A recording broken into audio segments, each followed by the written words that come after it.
If you can please take your seats, we will start in a few minutes. Thank you.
Ladies and gentlemen, it is 9 o'clock.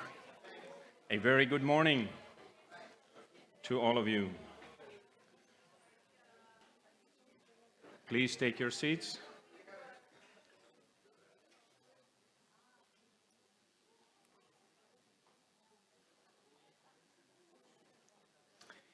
A very good morning and welcome to this CPVO policy seminar on plant variety protection, the path towards more sustainability, innovation and growth in the European Union.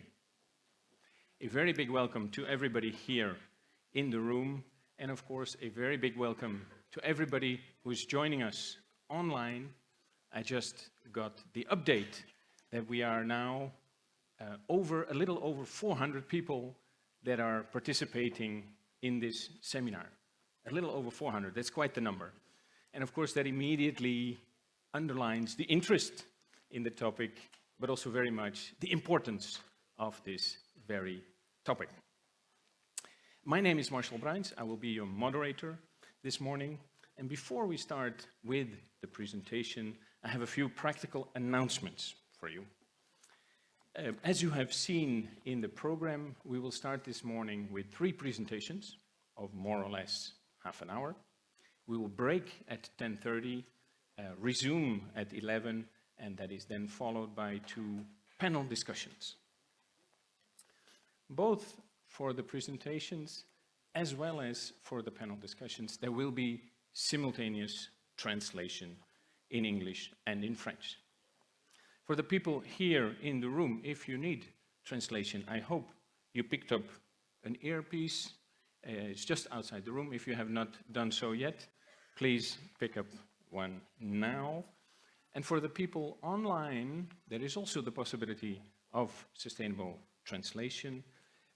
On the CPVO, the dedicated CPVO website, there will be 3 links to 3 streams where you can listen to the seminar either in the original language or entirely in English or entirely in French. Of course, a major part of this policy seminar is the presentation of the study, the joint EU-IPO CPVO study, contribution of the community plant variety rights system to the EU economy and the environment.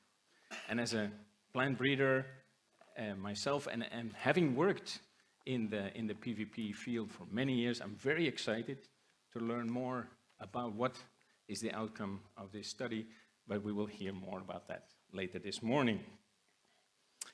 People here in the room have received a green swag bag with the agenda and the executive summary of the study that I just mentioned. And for the people following the seminar online, you will be able to find everything on the dedicated CPVO website. A detailed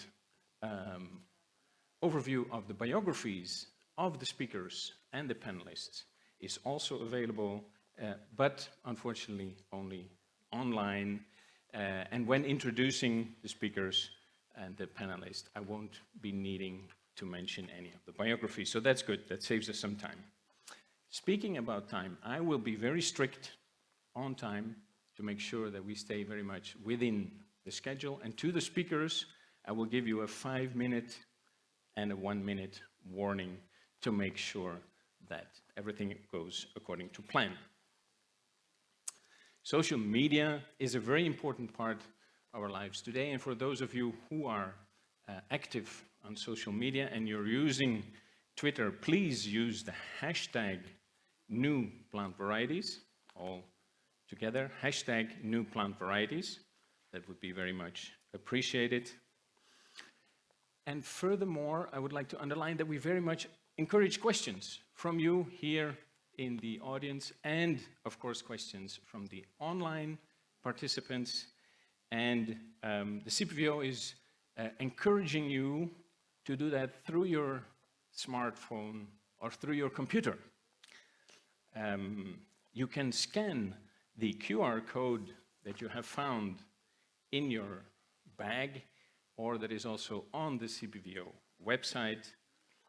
And rest assured, it will not download any app, it will just open a website and you can file your questions there. Alternatively, if you wish, you can go to evals.fr, evals.fr, and enter the code CPVO. I tried it yesterday and it is very easy and very straightforward. So I encourage you to do that.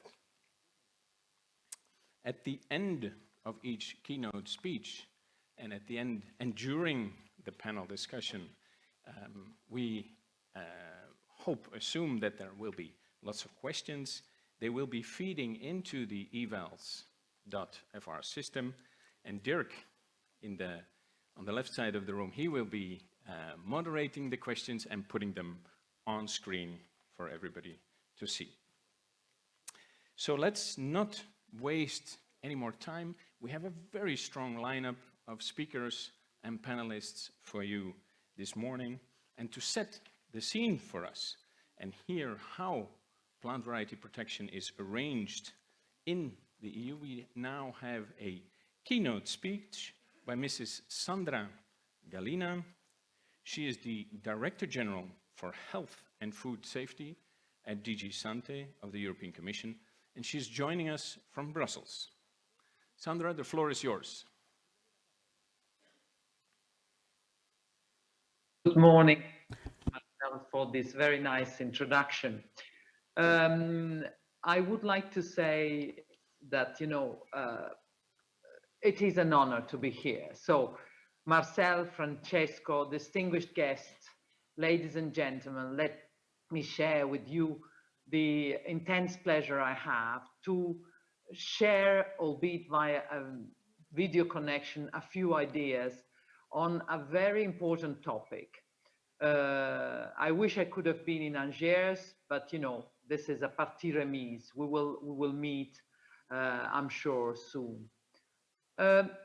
I would like to zoom into the fact that today you will be discussing about successes, but also about future challenges, which is, I think, the important part where the questions should be, because, we should never rest on our laurels. And I speak of laurels because this is a diamond, this agency. This agency has achieved things that, are very difficult to find in other agencies.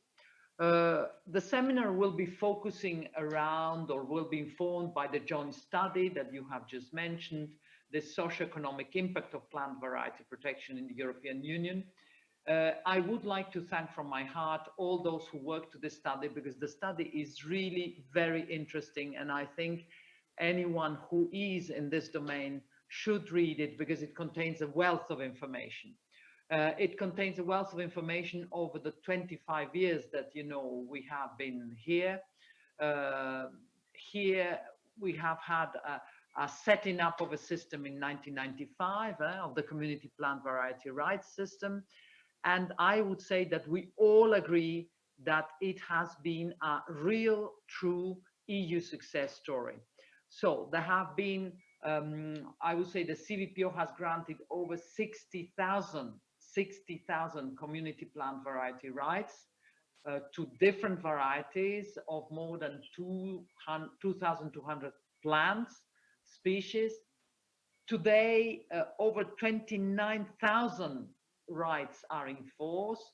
The CVPO's work is supported by 23 member states examination offices that need to carry out the variety testing in the field. So you can see the complexity of the system, but you can also see how monumental it is. This shows also that the system has been particularly efficient in implementing the EU plant variety rights system. Many plant breeders who use the system appreciate it. There are elements which might need some change, but in general, breeders appreciate it. But I would say it's not just the EU breeders, but it's also, you know, from beyond the union borders that the system is appreciated. The EU breeders from non-EU countries account for about 1 in 5 of all the applications for EU protection. This means that the system is successful and it's of high repute. The EU is the world leading seed producer. So, you know, it was obvious that we needed to be covered in a way, but it's also the biggest exporter of seeds. So I would say it's always very interesting to see these correlations because it's no surprise that the CVPO manages, I would say now, one of the world's largest variety protection schemes, you know. Now, as the community plant variety rights system has moved into its third decade, I want to congratulate you all at the CVPO for the way you have run the system. And I would say the very positive professional reputation you have deservedly earned, not only in Europe, but worldwide. My feeling is that when I speak with you, when I have had chats with Francesco and his teams, I can sense that there is not only experience, but there is also passion in the work that is being carried out. I would say that you are trying to make the system more user-friendly. So it's more efficient, but also more user-friendly without sacrificing the quality, because, you know, there's always a trade-off. Nothing is harmless, nothing is neutral. So I would like to commend the efforts of and the long work of the CPVO on electronic systems, you know, for online applications. I think that all of this has greatly facilitated the access and the handling of applications. Now, the CPVO is setting up a quality audit system for variety testing in the examination offices in the member states, you know, and support for research activities into biomolecular techniques. All of this are improving the standard and the efficiency of variety testing. I would also mention that at global level, the CPVO has shared its advances in electronic systems with the International Convention for the Protection of New Variety Plants, UPOV, obviously, which has taken them up in developing worldwide systems. I tell you, one of the hallmarks of success is when other partners in the rest of the world want your system. So these are all very good achievements, and you need to be really proud about these achievements. But today, the plant variety rights system has to take into account some key challenges. The world never stays put. Things are always in a state of flux, and the European Union and the world are faced with a few challenges. The first challenge is climate change. You know that we have a big set of policies that drive into the green transition. We have the green and the digital transition for this college, which is of paramount importance. So climate change, there's also population growth, The food security issue, I would say biodiversity loss, the environmental degradation, all these elements fueled a certain situation that now has been, in a sense, heightened in terms of urgency because of the very, very insecure situation created by Russia's aggression against Ukraine. We have been discussing just yesterday at a seminar with director generals that, you know, we are just out from the COVID, or we think we are more or less out from the COVID emergency, and we are now facing yet another emergency, which is created by the Russian aggression, and food security is very high up on the agenda.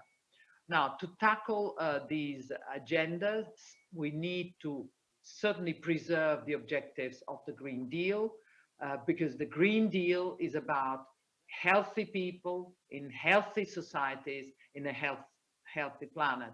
And let me say, healthy societies these days, at least for me, includes also the democratic tinge of the societies. Let me say to you, you can see how Europe has stabilized the COVID situation thanks to a very successful vaccine strategy. You can see how, in certain respects, others have failed with approaches that are somehow zero COVID and very unrealistic. So we need to go for sustainable food systems. These are at the heart of the Green Deal in Europe. And the EU Farm to Fork strategy is, I would say, the core component from which descend many other rivulets of action. So I would say amongst the actions I can quote like that from the Farm to Fork, there is the halving of the chemical pesticides.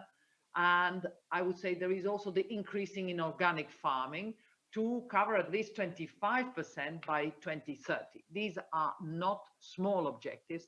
They are huge objectives.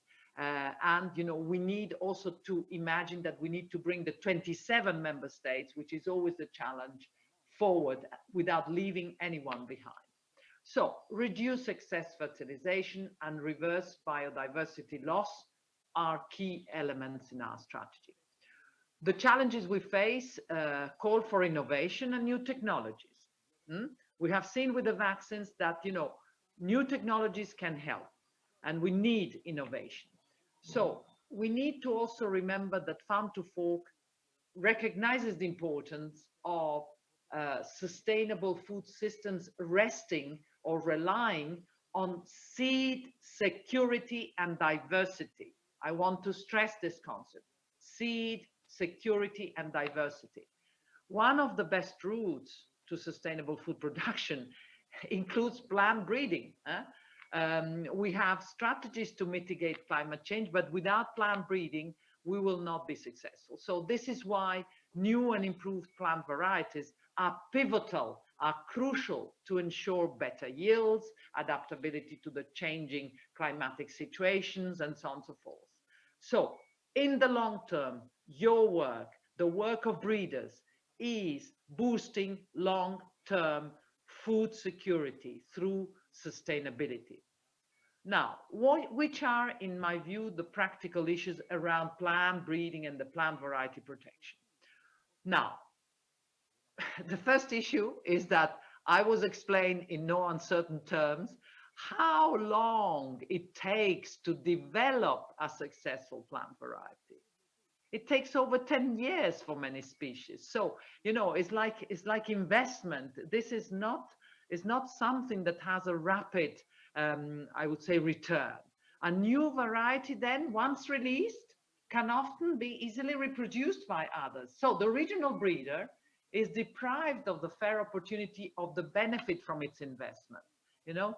So the developments in the plant breeding sector, such as molecular market assisted breeding, or for instance, the new genomic techniques that we are sort of working on within the Commission, within my services, do give you faster and more targeted breeding.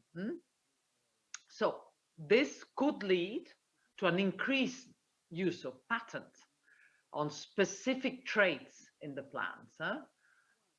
However, I would say the plant reproductive material of those plants, that is the seeds, we go back to the seeds, is marketed as varieties.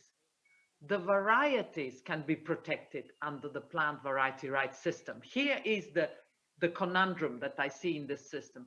Because of the field trials, the process of granting the plant variety protection takes at least 2 years. And you know, the turnover of varieties has increased. It seems, but you know, you are the experts, that breeders are no longer seeking the protection for all varieties, but only for the most promising ones. So, you know, there's an element here that I would like the discussions to tackle.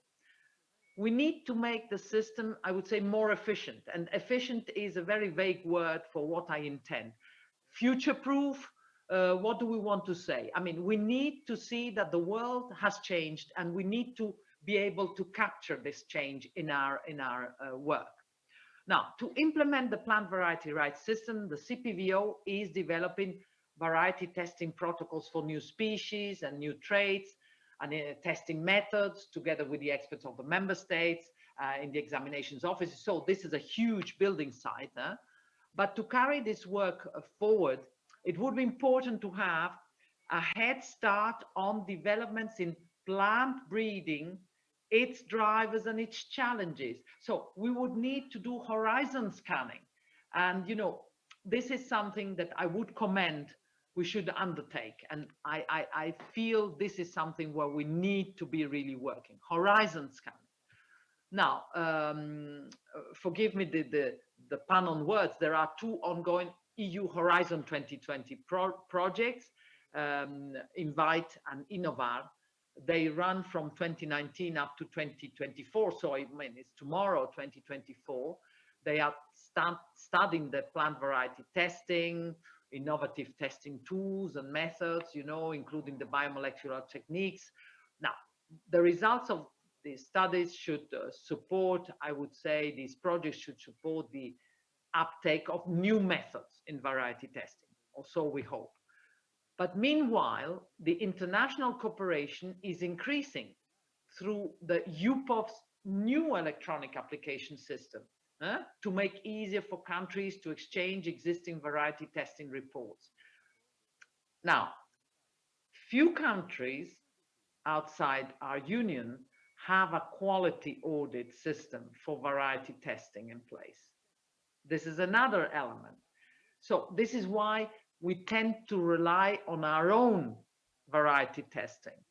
This is an issue, and given that we are 400 or more, I suspect there are many stakeholders from outside the EU, and I would like to mention that this is a real issue. Finally, let me mention the access to plant genetic resources. This is of high importance to plant breeding. It's undeniable. Now, the internationally recognized breeders exemption, enshrined in the plant variety rights system, gives access to plant diversity of any protected variety for further breeding. Now, this is not the case for patented plants with new traits. So this is also an element that we need to bear in mind.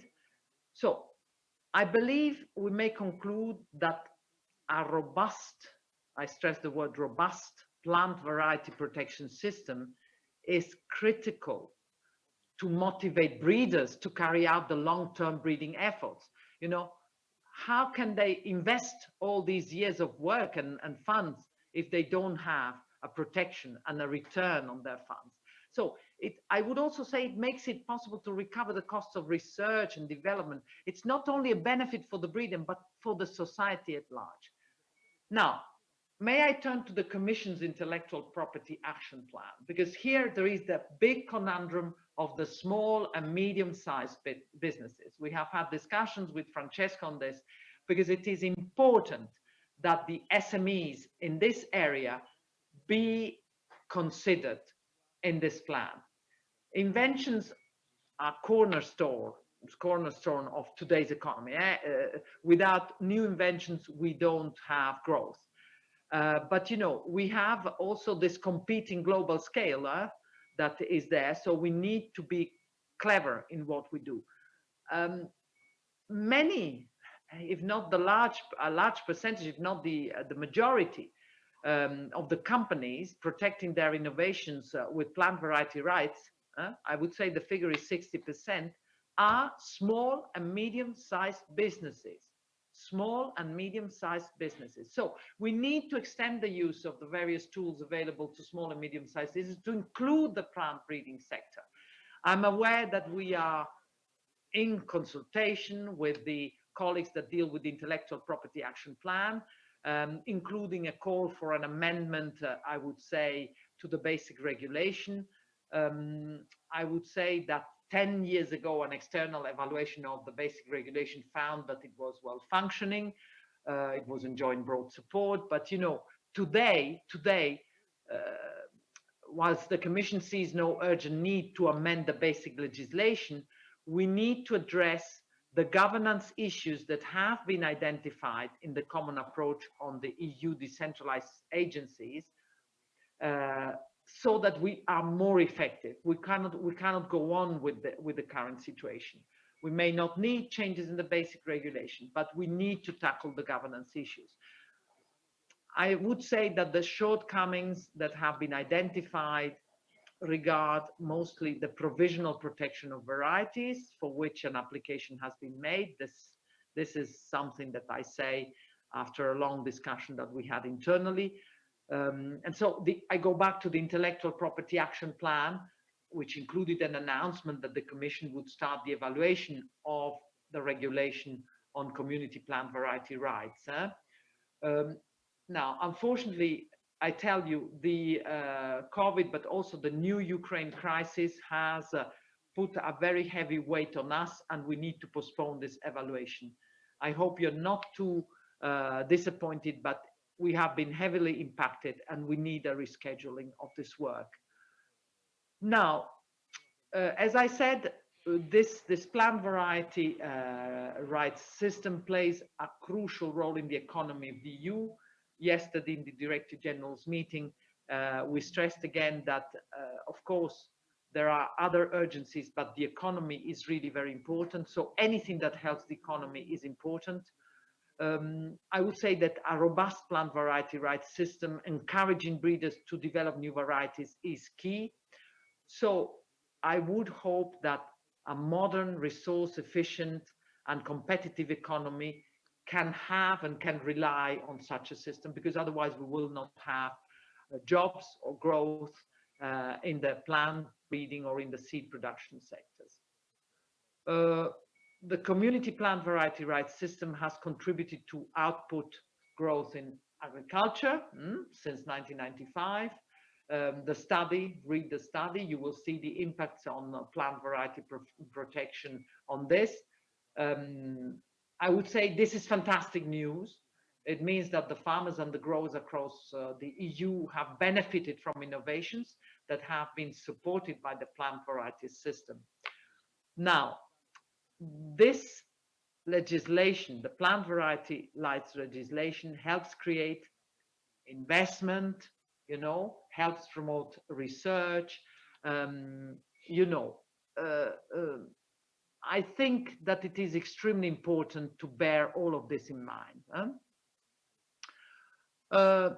With plant breeding, we are also at the very root of the food chain, with innovation traveling downstream. The study confirms that by reducing the environmental impact, you know, by reducing the use of certain resources in agriculture and in horticulture, by increasing farmers' incomes, you know, fewer inputs and I would say better, I would say reward, keeping also prices for consumers lower. I mean, all of this confirms the importance of the plant variety system economically. So I would say that I'm delighted to conclude that the plant variety rights system has an important role to play, both environmentally and economically, in the Green Deal and the Farm to Fork, and it's crucial for the economy. So I would simply say that for us to be able to continue with this success, we need to take into account the changes, and we need to adapt to the new changes. A final word on the CPVO as an agency that is totally self-financing. This is really an achievement. I think it's very important, and I would like to thank the work of all in CPVO, the Administrative Council, the staff that are trying to keep all the office books very balanced to provide stability and continuity. This is really a success that the agency needs to be very proud of. Now, I would like to stay in the discussions, but today's agenda, I repeat, because of Ukraine and because of all that we need to do, and it's massive in all respects, calls for my presence elsewhere. In fact, I extracted this slot. I would say continue with this success, continue serving our society as a whole, and continue with the very good, I would say, beginnings that we witnessed in these 25 years. Long live the CPVO, and I wish you all a very fruitful seminar. Thank you.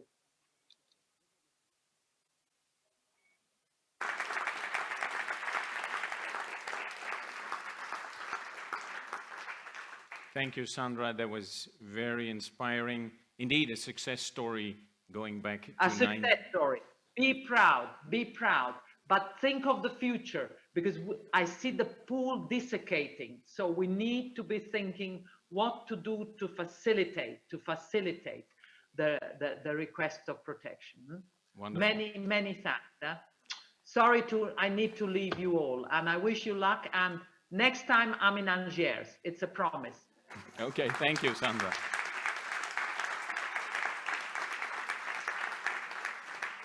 Indeed, a success story going back to 1995, and despite some major challenges, as Sandra just mentioned, and not becoming complacent, but continuing to improve. It was very nice to see Sandra having such an in-depth knowledge of the seed sector. I'm sure if she ever considers a career change, the EU seed sector would welcome her with open arms. Okay, in our next presentation, we will hear from Mr. Bruno Ferreira, and he is the Director General for Food at the French Ministry of Agriculture and Food, and he will be sharing his thoughts not on modern music. He will be sharing his thoughts on key challenges and opportunities of plant variety protection in France. Bruno, the floor is yours. Bonjour à tous. Good morning. I will not dance, promise. So, members of European Parliament, Sandra, ladies and gentlemen, I would like to thank you for giving me the opportunity of participating to your seminar organized by the EU. So this question of protection of varieties is a major challenge. Let me start by mentioning the long participation of France in that field. France is a very important exporter of seeds. It's been an exporter of seeds since 1920, so we've had to work on the protection of the breeders, given all the work which is constantly being done in that particular field. So, in those days, at first, there were only patents, and breeders wanted to express their very specific role in that particular field of breeding. So we had to adapt the system to different types of patents, and it took years to make this protection a success. In '86, in a very specific context, international context, supported by the International Association of plant breeders. And given the context of the second agricultural revolution that took place immediately after the war, ministries of agriculture were at the origin of preparation work done with the support of a small number of members of the EU. In 1961, an international convention on plant protection was eventually voted. It was voted in Paris. That was done by UPOV. We were able to have the plant protection certificates, a system adapted to the protection of breeds of seeds. And France decided to participate to UPOV. CPVO was created in 25 years ago. We are very happy because we have the headquarters of CPVO in France and in this specific area of Angers, which is obviously very dynamic as far as protection of plants is concerned. It's based in Angers, so it works with GVEST. Alain, his manager, is with us today. I guess that you are going to visit this particular site this afternoon. In 1971, we had the first law on plant breeding and on the protection of plants, of seeds. More than 14,200 titles were managed and taken into account in Europe. France is part of the countries that lead this particular sector. Volume in 2020, 20% of the number of demands made in Europe. 20% are French.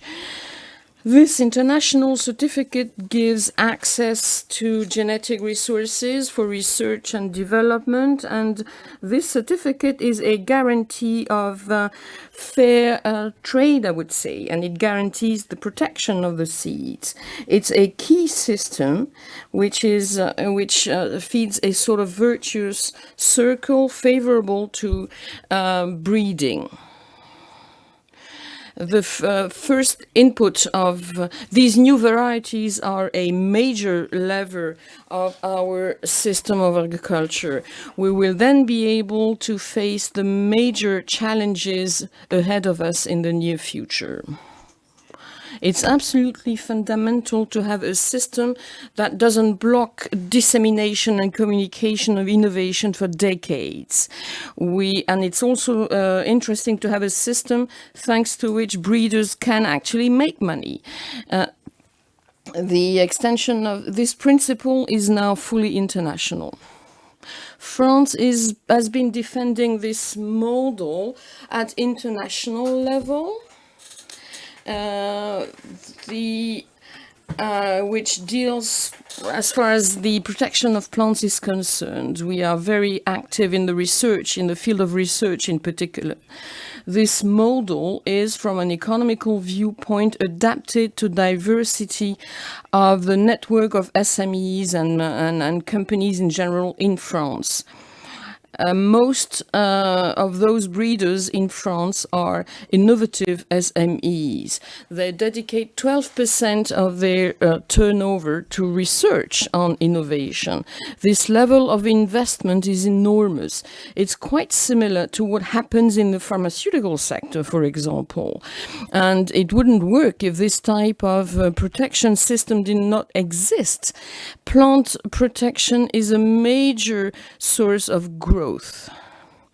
And this seminar is a good illustration of this dynamism.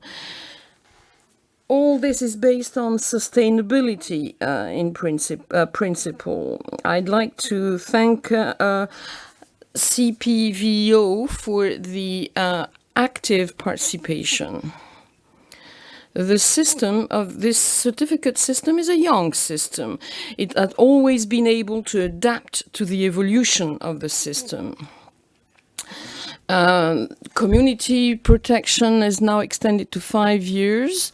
It's extended to fruit and ornamental plants, this gives a good perspectives to breeders. It will give them better resources as well.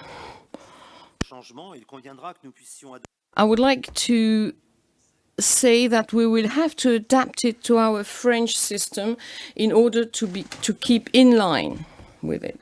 It's important to have to talk about this type of certificate of protection system. I have made, I think that this system is not well known. It's not known well enough, I should say. Protecting seeds is a key element of this certificate system. It has to be totally innovative. Farmers must be able to select the seeds they need. They must. It should also obviously pay the breeders. Since 2001, in line with EU regulation, France has signed 3 agreements between professionals on wheat, for example, or potatoes. Voluntary contribution is taken from the volume of crops in particular. And thanks to this way of financing the system, we've been able to encourage research. This system is based on collective commitment of farmers and breeders. It's been working for more than 20 years now, and we are working in cooperation with Italy, for example. And this type of fees is particularly well adapted to the system. We are now facing new challenges. The adaptation ability of the system will have to take into account the challenges ahead of us. Food sovereignty, for example. Now we are in the middle of a crisis with Ukraine, so we know what we're talking about in that particular field. We have to take into account new selection techniques. We have to diversify crops. We have to, society is evolving. Society requires better food. It has to be protected. All these challenges are absolutely fundamental to develop even more the role of this type of system, of certification system at international level, national and international level. This model at the level of Europe is constantly attacked. If you remember, to avoid these attacks, a law was voted in France in 2016 to exclude from our system conventional seeds. When it adopted the text or voted the text, France was able to guarantee free access to genetic resources. This is absolutely fundamental if we want to go on innovating. Europe is fully committed here, but we'll have once again to worry about intellectual property of those varieties. Can we refuse a patent to seeds obtained with this type of process? We have to wonder about the future of this type of certification. At international level, if patents are still widely used in some countries, other countries refuse to recognize the rights of breeders. This is not acceptable. If we want to go on innovating, we must, innovative SMEs and innovative companies have to get some money from their work. Intellectual property on plants is fundamental. We are adapting the law at the moment. We are also working on new selection techniques, and the Commission will probably make a proposal regarding that particular aspect of things quite soon now. A European patent will be adopted next year. at the crossroad of European policies with the organic agriculture regulation and from farm to fork systems.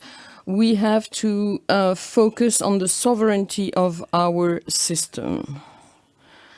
Trading new types of seeds and plants has recently been authorized by Europe. I'm talking here about varieties adapted to organic farming. The role of the certification or the patent is facing a certain number of challenges. We will have to reconcile the interests of breeders, support to innovation, and support to a better adapted proposal. Companies will have to find a new way of operating. We don't know today if these equipments or materials will be adapted to reality and will be and to conclude, let me say that I am quite confident. I think that we all have the ability to support these global changes. We are here working for a more sustainable, better agriculture in Europe. I wish you all the best for this particular seminar.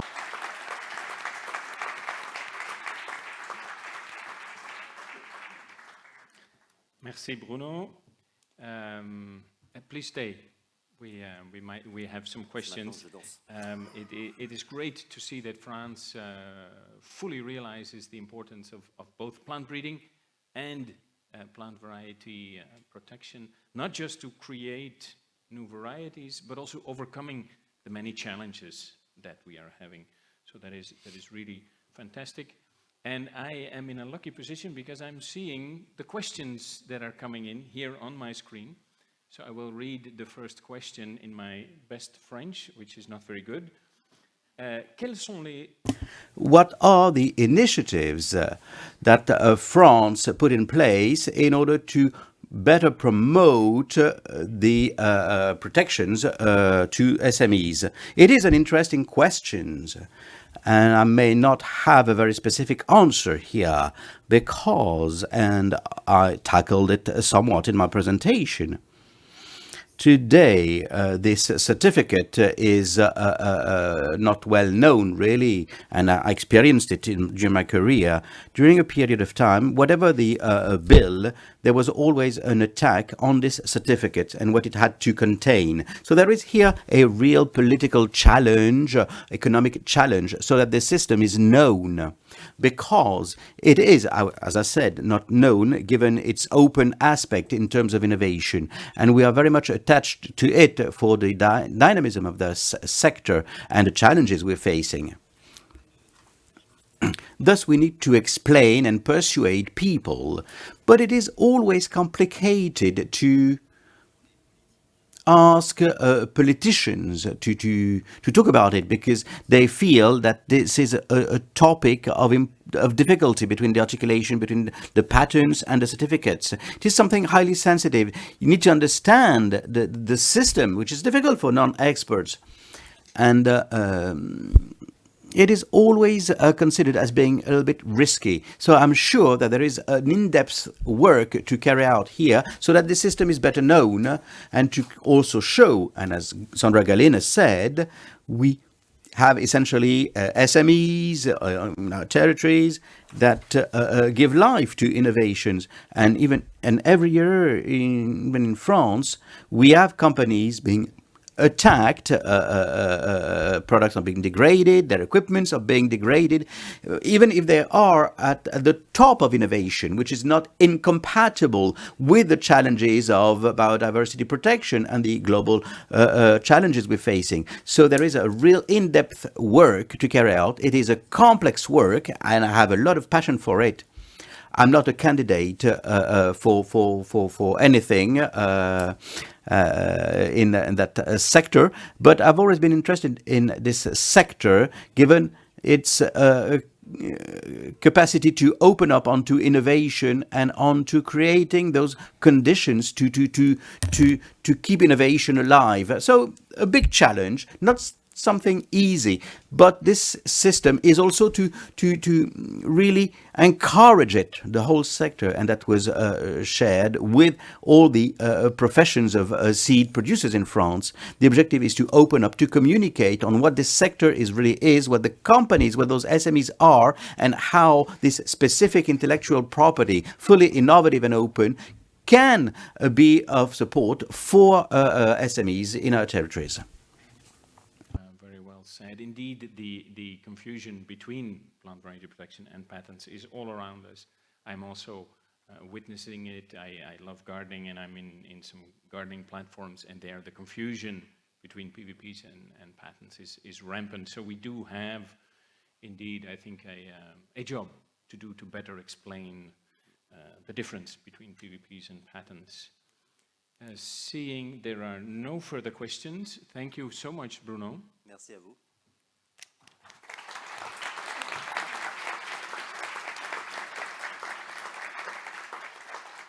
And then we can move on to our third and last presentation of this morning, and we will hear from Mr. Nathan Weissman.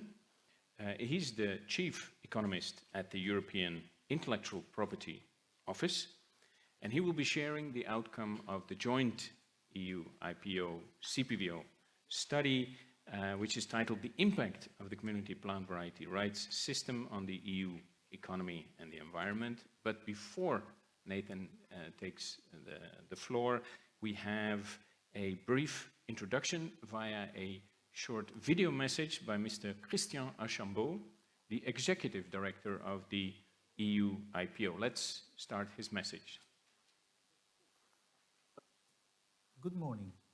It is my pleasure to be able to address this policy seminar dedicated to the role and impact of plant variety protection in the European Union.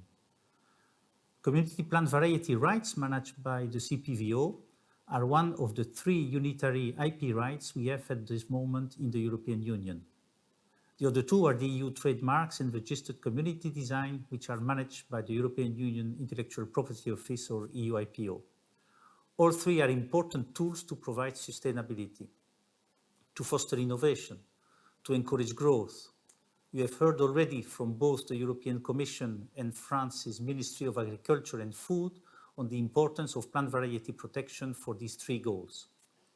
I am here with you today, even if it is virtually, to announce the public release of the new European study on the impact of the community plant variety rights system on the EU economy and the environment. This study is jointly published by the EU IPO and the CPVO. It is the third study of its kind published on community plant variety rights. The EU IPO and the CPVO are both part of the EU agencies network, and we have enjoyed close cooperation for several years, reinforced by the signature of a new service level agreement in July 2021. Last month, we had the honor of welcoming Mr. Francesco Mattina, President of the CPVO, to our premises in Alicante, where he took stock of our ongoing cooperation and discussed possible future synergies. Strategic partnerships like that of the EU IPO and the CPVO are fundamental in order to generate effective economies of scale. This is vital to driving job growth, as well as overall economic growth and productivity in the longer term. The CPVR system contributes to employment by as many as 800,000 jobs, and the jobs thus created are also better paid. Farmers and growers across the EU benefit from the innovations supported by the CPVR system, and many of these farmers and growers are SMEs, including physical persons. Under the IP Action Plan of the Commission, and especially since the onset of the pandemic, the need to further support SMEs and their IP rights is key. When many people hear of plant varieties, they think of large multinational companies, but 60% of community plant variety rights currently in force are owned by SMEs, and they account for over 90% of the CPVR registrants. The CPVR system not only contributes to the EU economy, but also to the EU's environmental objectives. My colleague Nathan will now give you a comprehensive overview of the report. You will hear in detail how the CPVR system contributes to the EU economy, to the Commission's Green Deal objectives, and to the UN's Sustainable Development Goals. In short, you will hear about the importance of the Community Plant Variety Rights system for the EU as a whole. Ladies and gentlemen, thank you for having invited me to speak at this event. I look forward to the continued success, cooperation, and further strengthening of a strategic partnership between the EU IPO and the CPVO. Thank you. Good morning. It is my Thank you, Christian. Nathan, the floor is yours.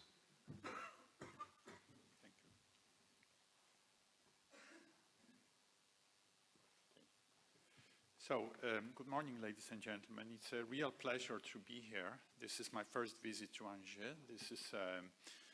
It's not the first time that I've met Francesco and the other members of his team here from CPVO, but it's the first time I have the pleasure of being here and to present to you this study on which we have been working for, it seems like 2 years, although it has not quite been that long, but certainly it was. It's something that CPVO have been encouraging us to look at. We have done at EU IPO. We have carried out many studies of various aspects of intellectual property rights, both the true rights that we manage at EU IPO, the trademarks and registered designs, but also together with the EPO, we have looked at the economic importance of patents, as well as copyright and other IP rights. So CPVO have been encouraging us to take a closer look at the plant variety rights system, at the community plant variety rights system, and examine the contribution it makes to the economy and to the environment, and as well as the Sustainable Development Goals. And so this is, we've been working on this now for several months, and it's a great pleasure to present to you the fruit of this work. Before I launch into the presentation, I also want to say that on a personal note, working on this study has been extremely gratifying. I'm an economist, and I've been working for EU IPO for almost 15 years now. But because of the rather specialized nature of plant variety rights, it was not something I knew a lot about. So when I look at this study and compare to the other studies we have done, I will honestly say that I have learned more from working on this than any other recent activity. So this has been very, very interesting on a personal level as well. So I will share the results with you. Okay, so basically there is a very brief introduction to the system itself, and much of this has already been said, so I will do that really quickly, but it's designed to make the presentation self-contained. And also, of course, I'm presenting it to professionals who deal with plant varieties, but we will, of course, also be presenting this study in other venues to people who perhaps don't know much about PVRs. And then the meat of the presentation, of course, are the results of the study itself, and so this is what I will focus on. Oops. Okay. So first, just some basics. Again, the system has been in existence since 1994, so roughly the same. Our community trademark and system and the community plant variety rights were born at roughly the same time. The rights granted by the CPVO are valid in all the member states, just like the ones we grant at EU IPO. So between our two agencies, we manage the 3 unitary IP rights that exist in the European Union at this moment.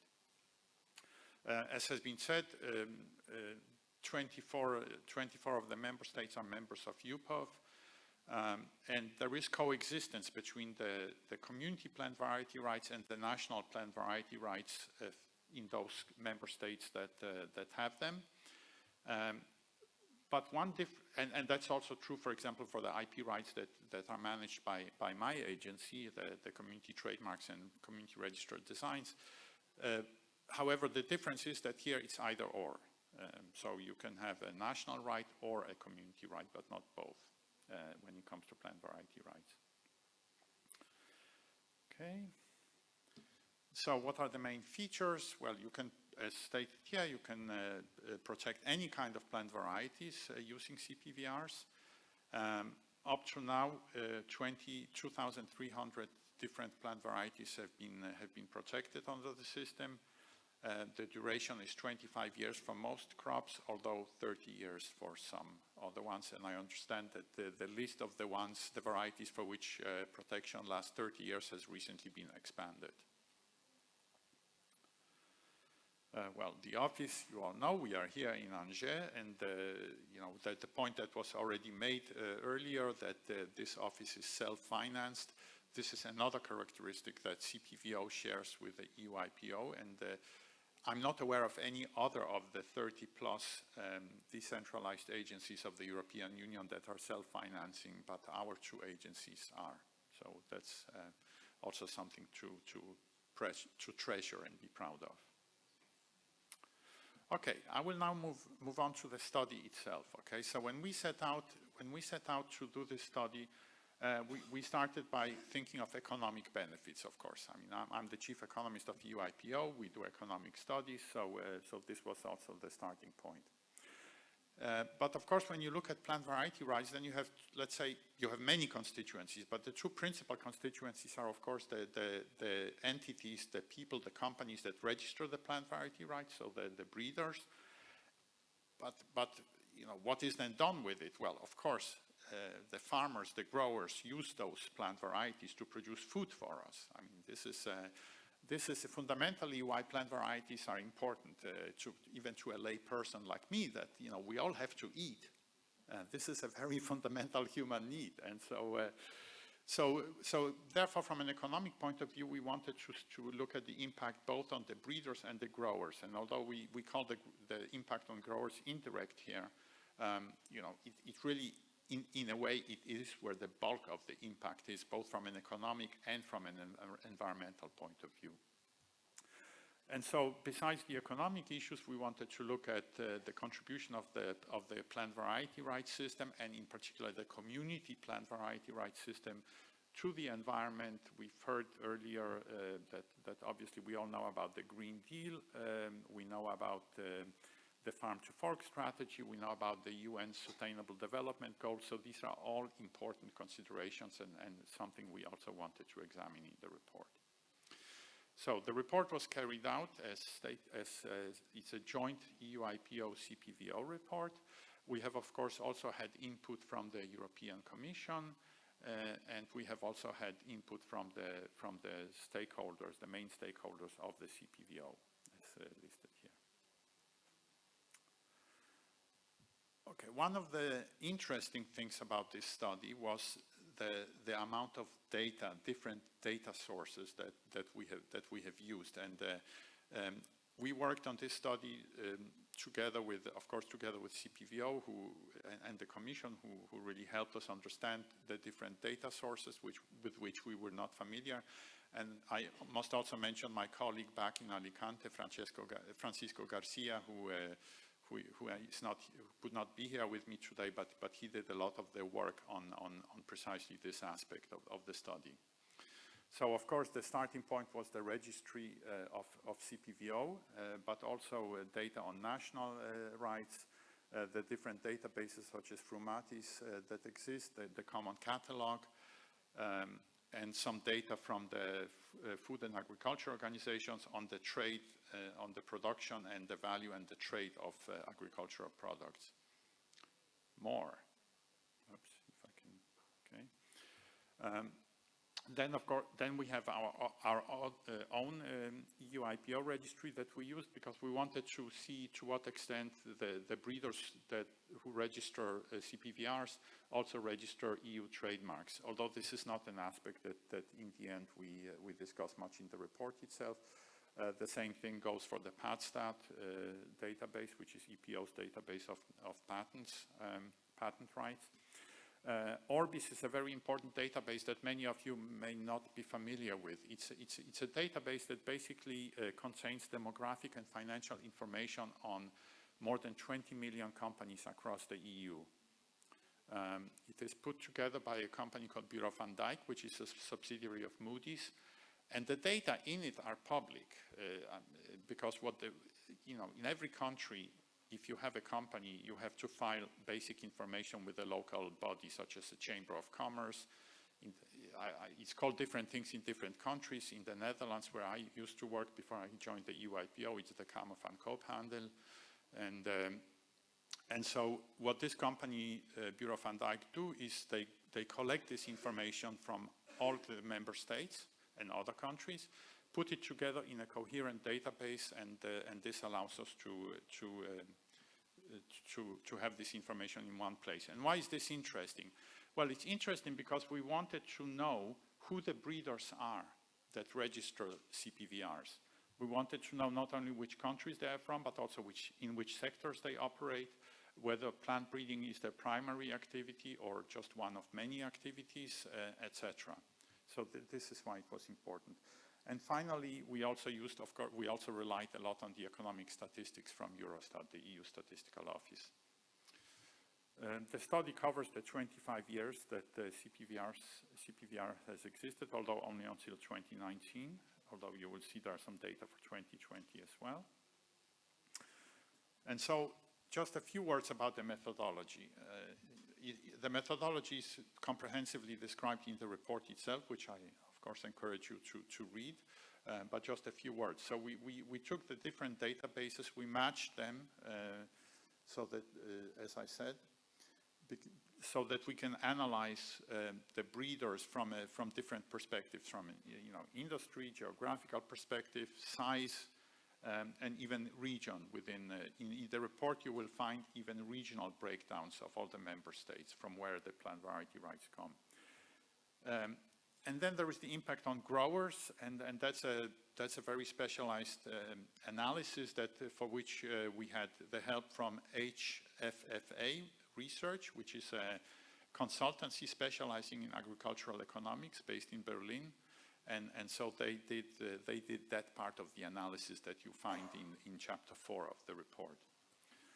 So there the goal was to estimate, again, the economic impact on growers. And what do we mean by economic impact? Well, first, things like output, jobs, contribution to economic output in the European Union, and also the contribution to the trade position of the European Union.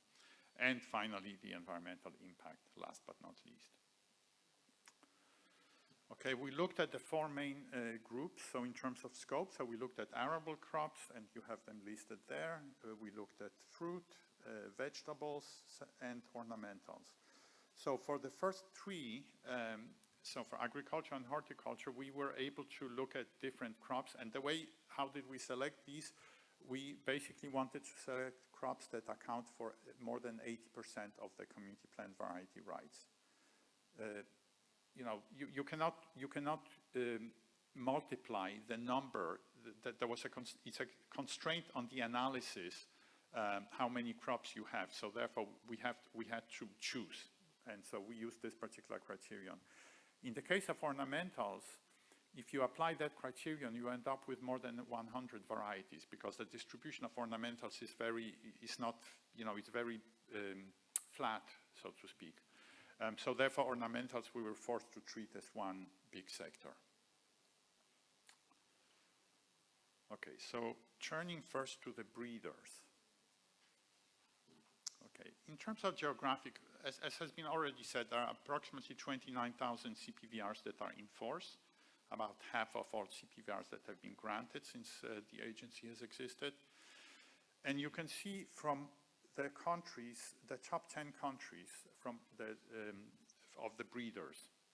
So we have Netherlands in first place, who account for more than 1/3 of the CPVRs in force, followed by France, Germany, the US, Switzerland, Denmark, the UK, Italy, Spain, and Belgium. So you can see that EU countries dominate. 77% of all CPVRs in force are registered by breeders that are based in EU member states.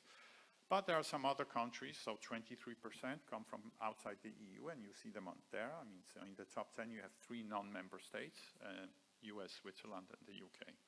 So it is indeed an IP right that is of use to breeders both in the EU and outside the EU, as already said.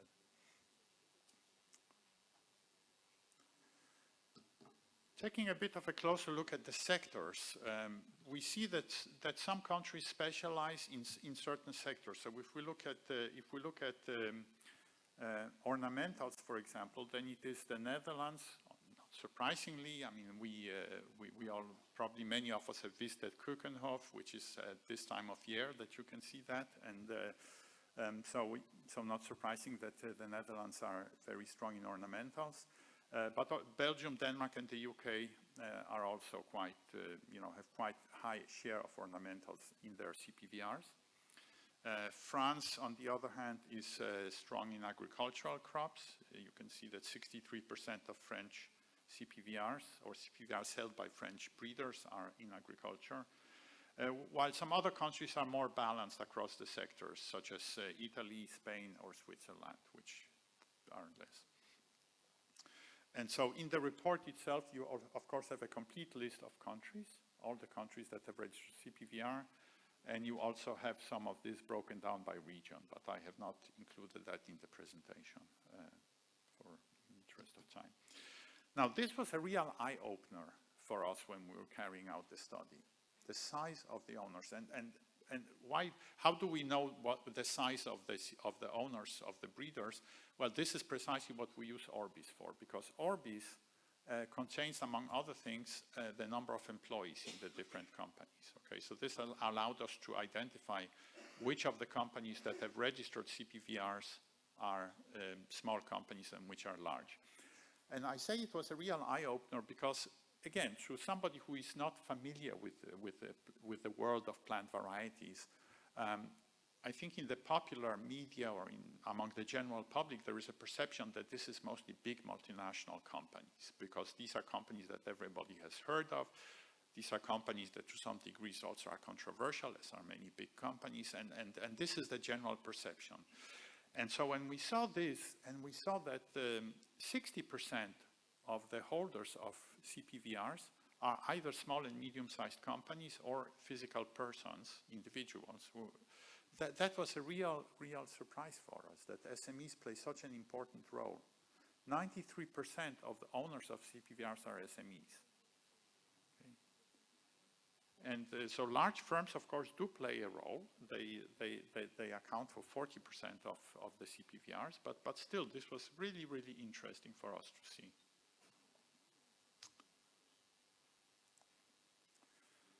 Okay, then we wanted to quantify what is the economic importance of these breeders. And here we ran into a bit of a problem, and we had to make a judgment. Why? Because many, as we saw in the preceding chart, 40% of CPVRs are held by large companies. Many of these large companies have different lines of business. So for many of them, plant varieties are only a part, and sometimes only a small part of their overall business.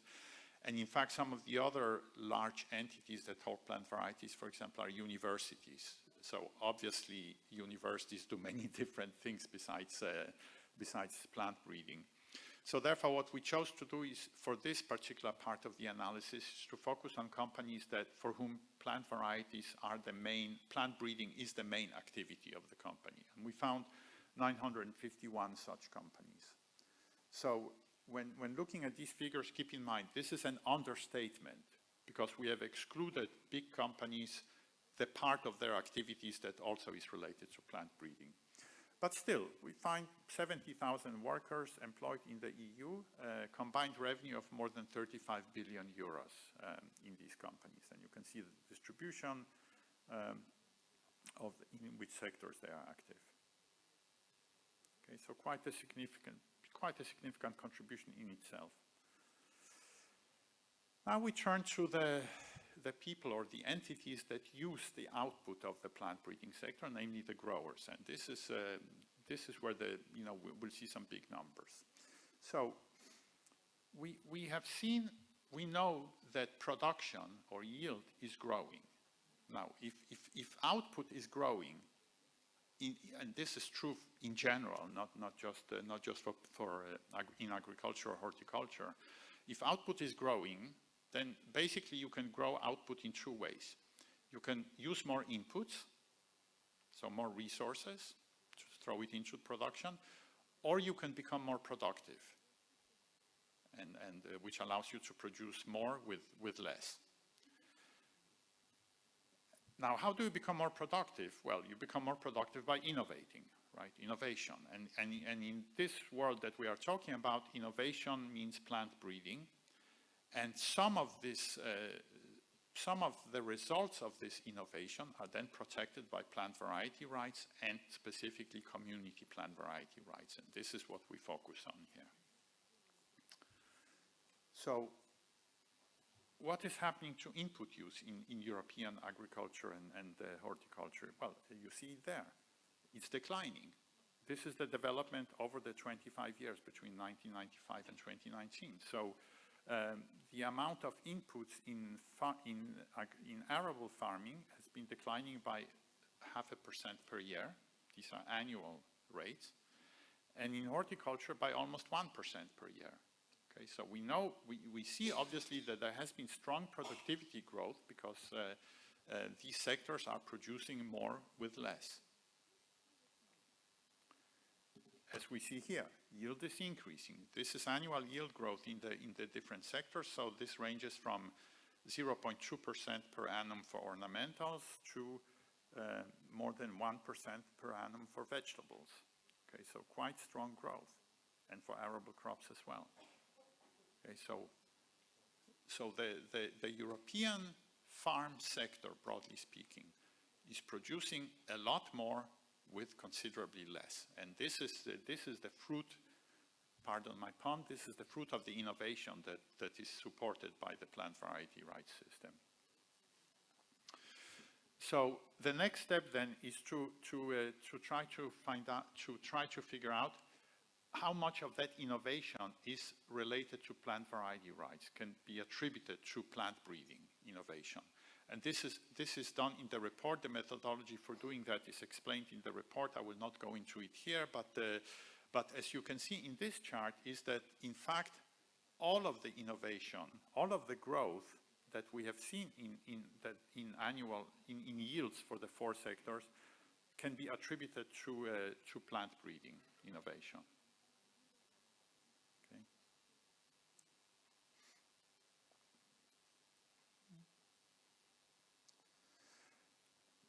And then we look at, okay, what is the share of these new varieties that are protected by CPVRs? Because we want to zero in on the impact or the contribution of the CPVR system. And we see here for ornamentals, it's a very high share, almost all of them. Lower shares for vegetables, fruits, and arable crops, but still something in the order of 20%. Okay, so these figures are then used to determine what portion of the plant breeding induced yield growth is generated by varieties that are protected by CPVRs. I should say that these estimates may be conservative, as was pointed out during at a late stage by one of the stakeholders of CPVO, because we base these shares on the number of varieties.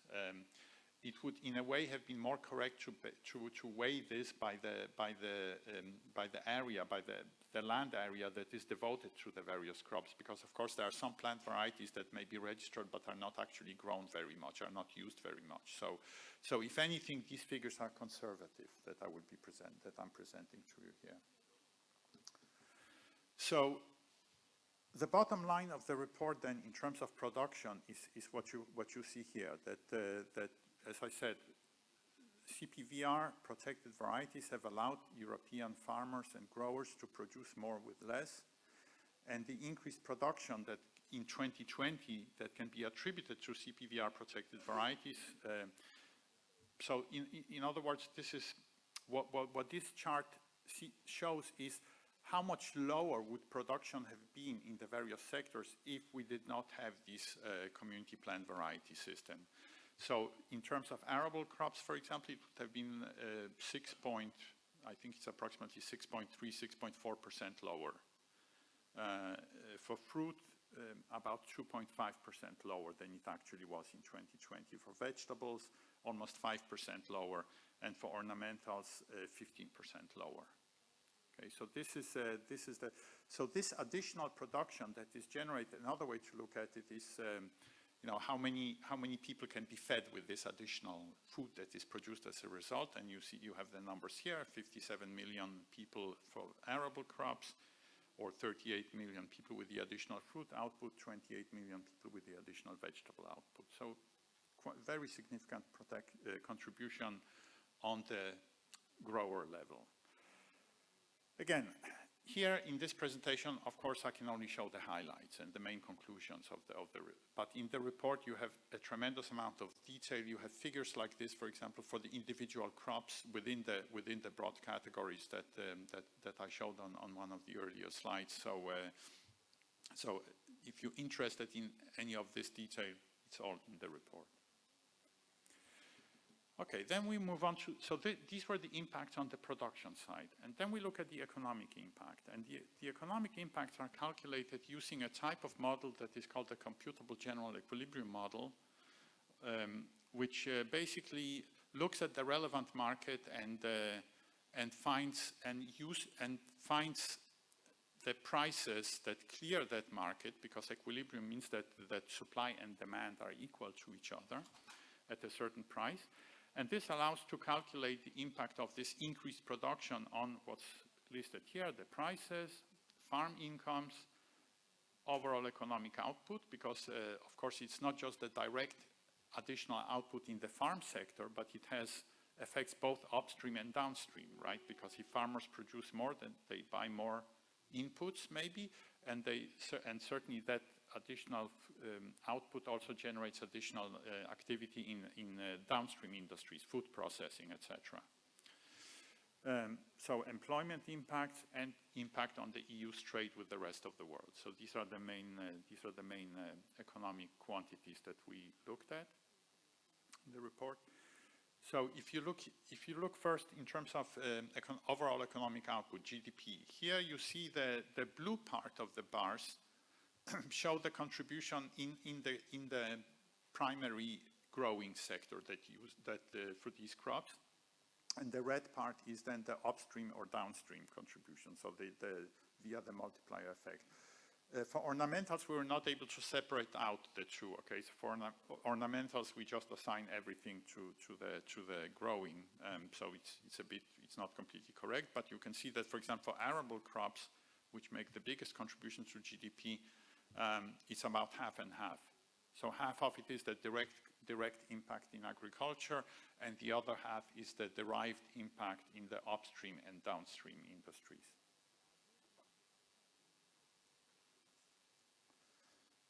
Looking at employment, we can again do a similar calculation. The blue part shows the direct employment impact, which is around 90,000 jobs. So this is directly in the growing sectors. And the much bigger red part of the bars shows the total impact. So this includes the direct impact plus the upstream and downstream impacts. So, and that comes altogether to 900,000 jobs. So this is quite a significant figure. We have detailed information on trade with the rest of the world. So basically, this increased production and impact on competitiveness of European farmers that the CPVR system supports means that it helps improve EU's trade balance with the rest of the world. Without this innovation, we would have, in certain crops, we would switch from being today net exporters to net importers. And in all cases, the position of the EU would worsen without this innovation. In other words, for the sectors where we have a surplus, the surplus would be smaller. For the sectors where we have a deficit, the deficit would be larger. And as I said, some would even flip from surplus to deficit. Again, the detail, which ones would flip and so on, is in the report. So we have a positive contribution to jobs. We also have positive contribution to wages. It is calculated in the model that without this innovation, wages would have been lower in agriculture as it is. Therefore, we calculate 12.6% higher wages than otherwise would have been the case in the arable crop sector, and 11% higher in the other three sectors. Okay. So, we have already heard about the environment, about the Green Deal, and so of course this was important for us to quantify this, because we all know about the challenges that we face, climate change and so on. Food security, of course, has become an issue now with the war, but climate change is something that is much more structural and ongoing, and we will not solve it unless we have continuing innovation in the food production sector, including in plant breeding. So what is the mechanism of the impact on the environment? Well, we have increased productivity because of innovation. This leads to less imports from the rest of the world and therefore less land use in the rest of the world. It is focused, the land use issue is focused on the rest of the world because in the EU it's really not feasible to expand the land that's devoted to agriculture. So it is assumed that if we had to, if we produced less, the additional imports would come from outside. So this land use can then be translated into less water use, fewer greenhouse gas emissions, and a lower loss of biodiversity. Again, how these calculations are documented in the report. I will not go into the methodology here, but they are very thoroughly documented, and this is one of the reasons the report is so long, by the way, that it documents everything. So I will just focus here on the results. In terms of the avoided land use, due to the innovation that can be attributed to the innovation that is protected by community plant variety rights, it's about 6.7 million hectares that are saved, so to speak, most of this in arable crops. If we translate into greenhouse gas emissions, then we're talking 62 million tons per year. And what is 62 million tons? Most of us have no idea what it is. I didn't either, so, in absolute numbers. So therefore, we try to relate it to something we can all understand. So this is equal to the total emissions of these member states that I mentioned here, Ireland, Hungary, or Portugal. Okay, so it's quite significant. Looking at the water use, again, 14.5 billion cubic meters per year. Is that a lot? Well, it's 1/3 of the water in Lake Constance, just to relate it to something that we can know on an intuitive level. Okay, I see the moderator coming to the lectern. So this usually means something, which is very good because I'm now on my last slide. Okay, so in the report, we also discussed the contribution to the Sustainable Development Goals, which we are only able to analyze on a qualitative level. But here you see, just in broad terms, to which goals the plant breeding innovation contribute. The first goal of poverty reduction, because of, as we have seen, we have increased farm incomes. We also have more affordable food, so both of these help on that. As well as on the second goal, which is to eliminate hunger. There are two goals that relate to the life on land and jobs and growth, and we have again seen that the innovation in plant breeding helps preserve jobs and economic activity in the countryside. And finally, the two goals related to the environment, sustainable production and consumption, and climate action. Well, we have just seen that this innovation supported by CPVRs helps reduce greenhouse gas emissions, water use, etc. So it certainly contributes to that SDG as well. And with that, I thank you for your attention and happy to take any questions.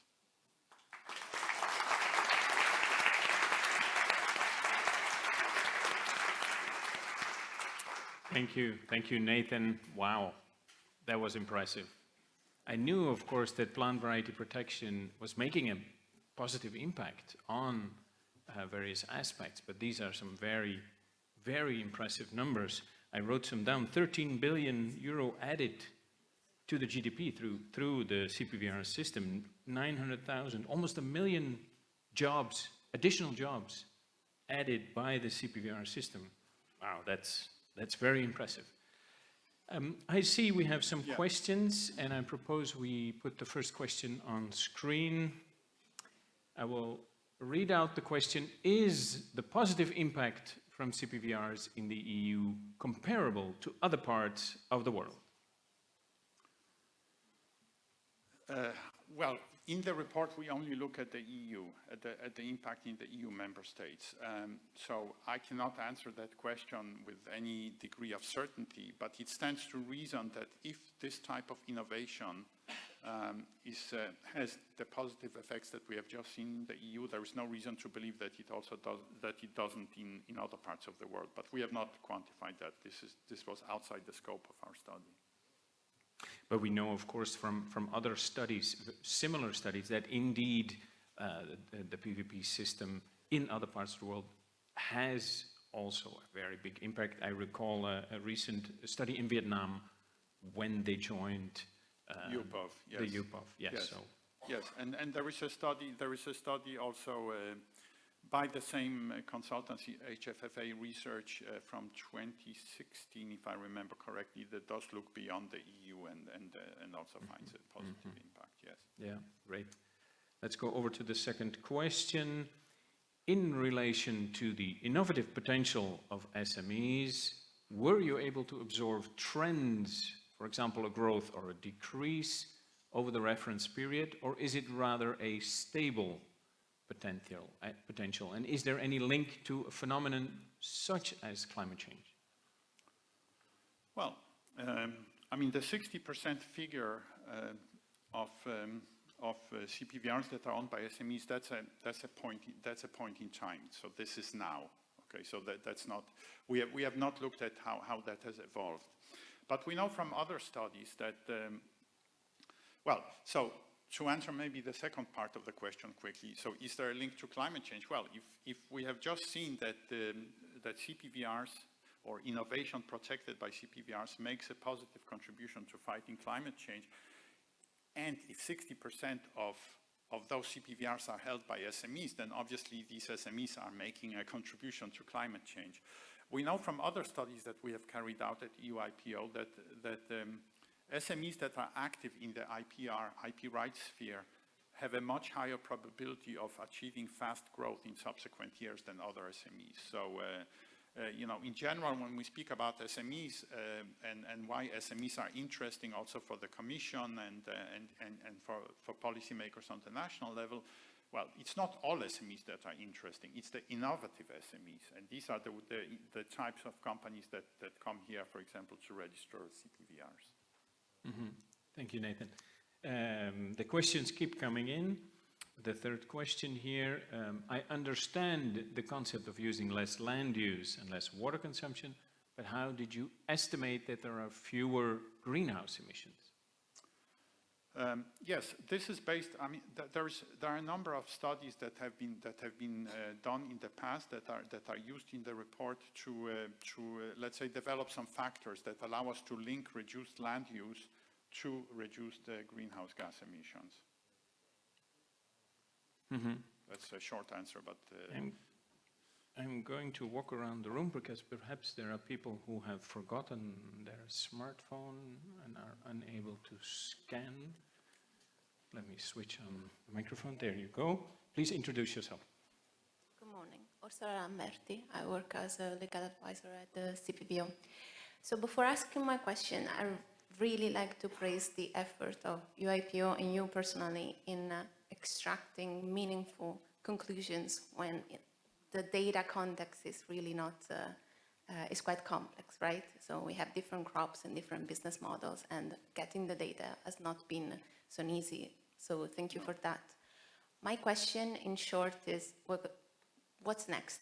I mean, we have a very precious resource there, a lot of data, a lot of conclusions. What are we doing with that? What are the fora where we can use these conclusions? Can we use it for policymaking, awareness raising, at an international European level? Can you elaborate on that? Thank you. Yes, that's a good question, because it really goes to the heart of the studies in general that we do at EU IPO, because we are not a university, so we have this kind of double role, because we do the studies to the same high academic standards that you would at an academic institution, including in many cases peer review, etc. But the purpose of the studies is indeed to be used in policy making, in awareness raising, and so on. Now, of course, this aspect is very important. But it is really a question, of course, more for CPVO than for me to answer, because it's mainly CPVO, of course, that is active in this sphere of plant variety rise. I can tell you that in general, for the studies that we do, one of the things that one of the KPIs, let's say, that we have on the communication side is that we track how often our studies are quoted in various documents issued by the principal EU institutions in Brussels, so the Commission, the Council, and the EU Parliament. So we actually literally, look at the websites and we track how many times the different reports are cited. Okay, this is this is one way. It's not a goal in itself to be cited, of course, but it shows that they are being used, that they are an input into the policy making process, which is one of the objectives behind these studies. But for further communications activities, I think I would really leave it more for my colleagues from the CPVO to answer, because it is mainly they who will use this study. And besides, what's next? Well, I think this is now a fascinating sector. We have learned something, so I expect that in the future we may do other studies related to this, of course. This is a very interesting topic, and I do realize we're a little bit over time, but I will allow 2 more questions. Here is one question. Please introduce Hi, yourself. Michele Morgante from the University of Udine in Italy. So I guess it's somehow related to the previous question. Not everybody likes the idea of applying for plant variety protection. I mean, there are many movements across Europe that would like to see the system change. And I guess there are alternative ways to do breeding and commercialize the products of breeding, so new varieties. In your estimates, have you tried to estimate what could have happened if alternative models had been used? Because I think that would be very effective to counteract the opposition of some people towards the plant variety protection system.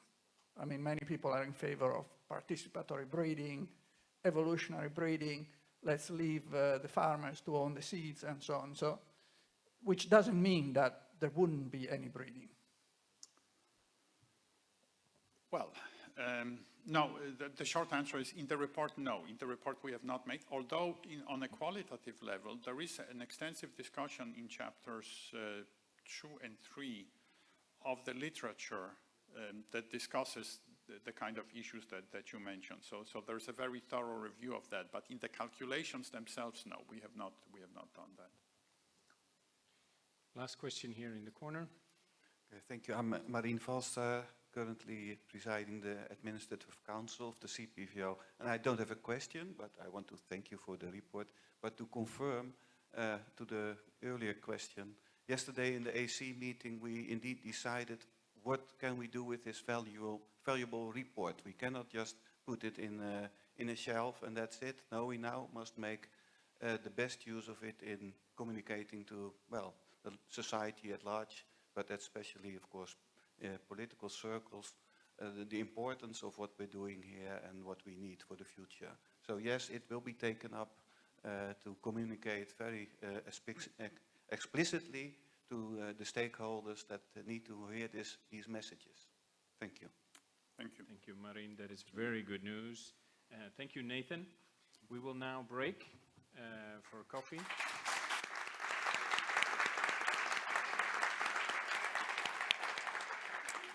I expect you all back a little before 11 o'clock, and the panelists of panel 1 a few minutes earlier, so we can get everything set up. Enjoy your break.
as if I'd never noticed the way she brushed her hair from her forehead. And she said, losing love is like a window in your heart. Everybody sees you're blown apart. Everybody sees the wind blow. I'm going to Graceland, Memphis, Tennessee. I'm going to Graceland. Poor boys and pilgrims with families, and we are going to Graceland.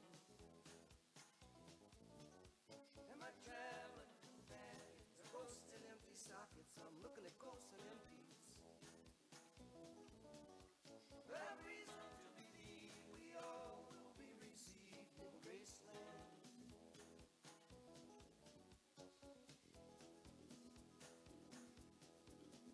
There is a girl in New York City who calls herself a human trampoline. Sometimes when I'm falling, flying, tumbling in turmoil, I say, whoa, so this is what she means. She means we're bouncing into Graceland. And I see losing love is like a window in your heart. Well, everybody sees you're blown apart. Everybody feels the wind blow. Ooh, in Graceland, in Graceland. I'm going to Graceland. For reasons I cannot explain, there's some part of me who wants to see Graceland. And I may be obliged to defend every love, every ending, or maybe there's no obligations now. Maybe I'm a reason to believe we all will be received in Graceland.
A few questions that I need to know.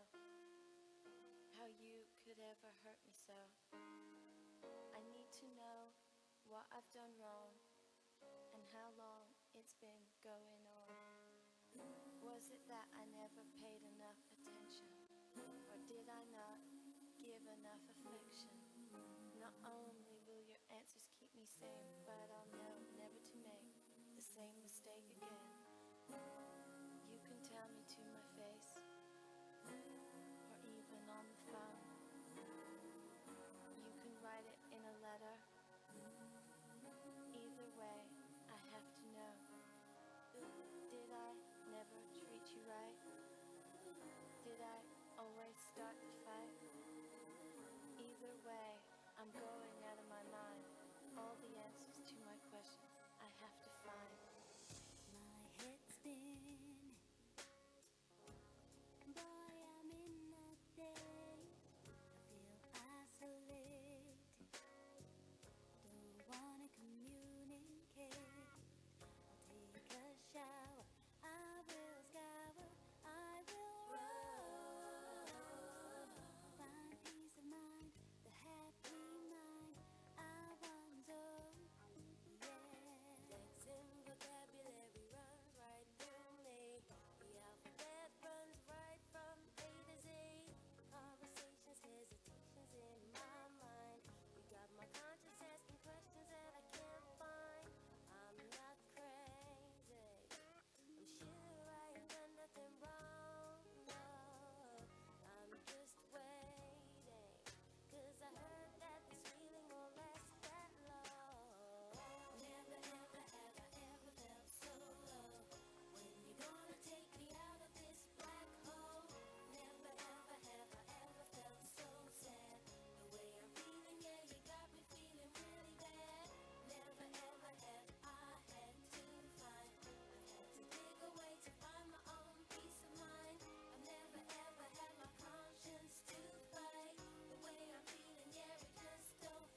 Test.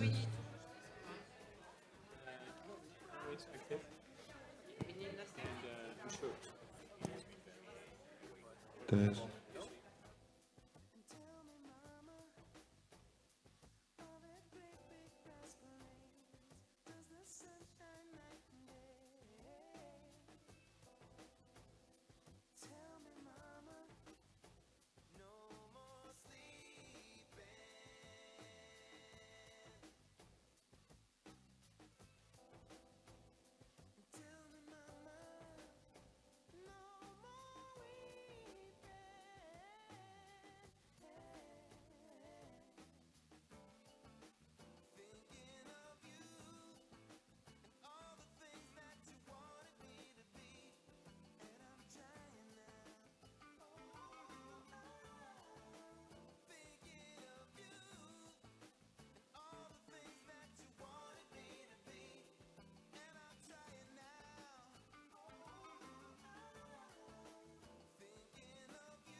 Welcome back, everyone.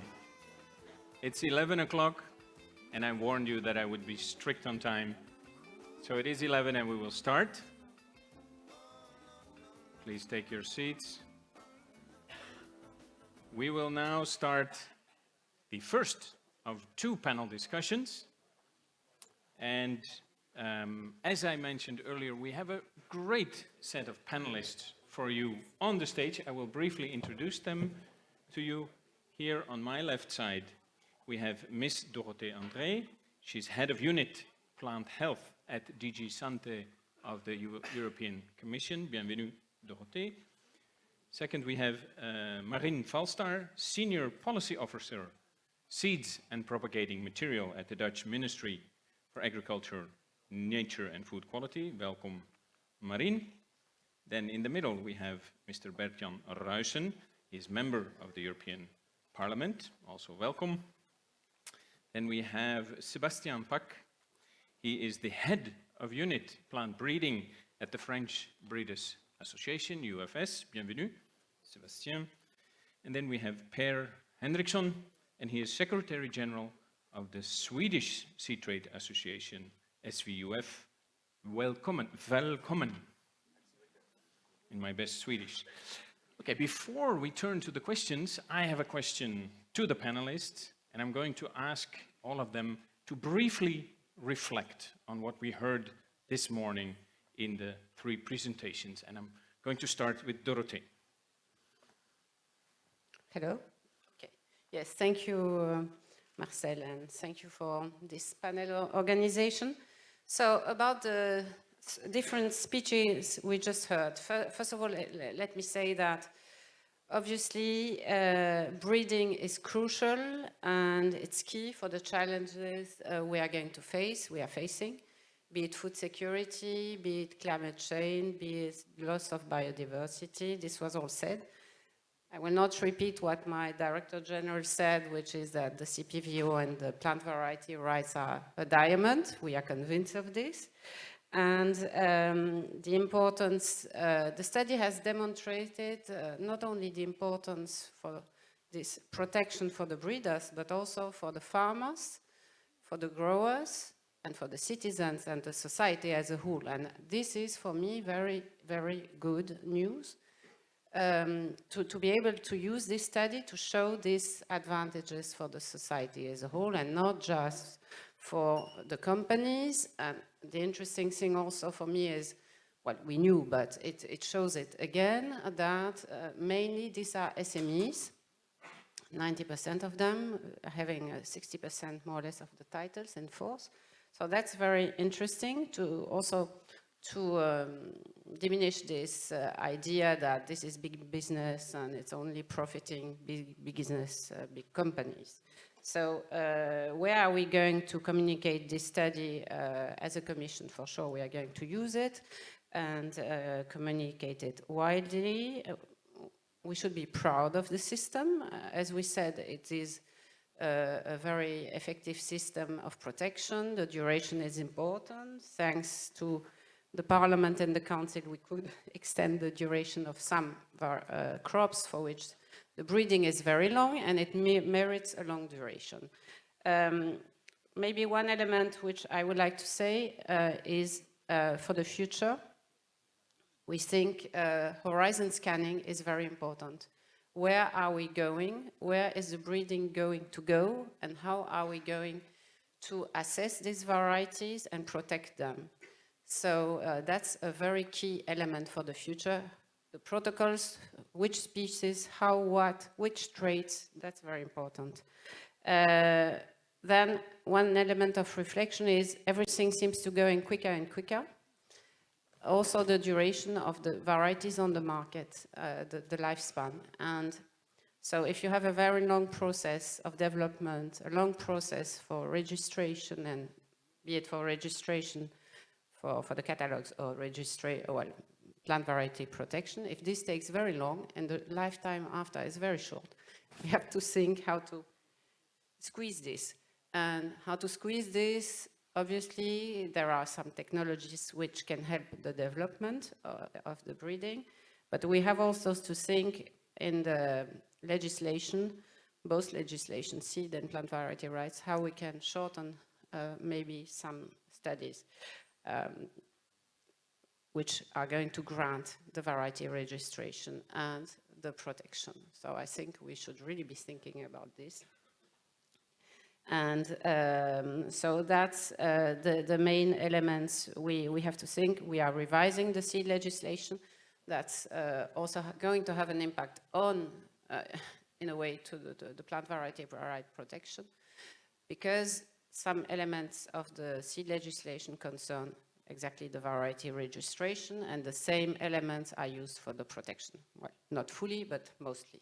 So all this is linked, and I think these different presentations of today are very interesting, and also what was elaborated on plant variety rights versus patents, and I think the study is going to help us also to defend these plant variety rights, while obviously the patents is also something which is existing, and as a commission, obviously we are not going to say one is better than the other. Both are possible. So thank you very much for this few ideas I could present. Thank you, Dorothee. Marin, your reflections on this morning? Okay, thank you. Is it on? Yes, it is. Thank you very much, Marcel. I shall only focus on the report that has been presented. And, well, to be honest, it confirms my earlier beliefs how important plant varieties, plant breeding, plant varieties and plant variety protection is for these elements we discussed: food security, improved or less use of water, etc., combating climate change. But that's not, of course, the big result Mr. Nathan himself showed us. He said, well, as an economist, as someone not knowing what this sector is about, I came to these startling conclusions. And I think that is the news for us, that we, as a sector, as plant breeders, etc., still have a lot to communicate to the society of what we are doing and the value of what we are doing. So that's one part. So that's why this report is so important. It confirms, but it gives us also a tool now to communicate. So that's one element. Another element, which is also very recognizable, we in the Netherlands, it was shown, we have a large breeding industry, and that's not the result of yesterday. That's indeed the result of long-term planning, of creating an enabling environment for these companies to operate. And that is something we are also doing in the EU with the creation of the CPVR, but also with other elements that need to be there, like inspection services, etc., efficient services, all kinds of things need to be there in the environment, and then the companies will do the work. But we must make sure that the environment is right. And that brings me to the third element. In the report, we discussed the positive impact new varieties have on environmental issues, but we still also have to remember that we export a lot of these improved varieties to outside the EU. So the impact on environment is way bigger than only what we can calculate in the EU. And that's also always part of the message as the Netherlands, when we talk to developing countries, please work to create an enabling environment, because if you help your farmers get better access to better varieties, it will help in so many aspects, your economy, your food security, etc., etc., etc.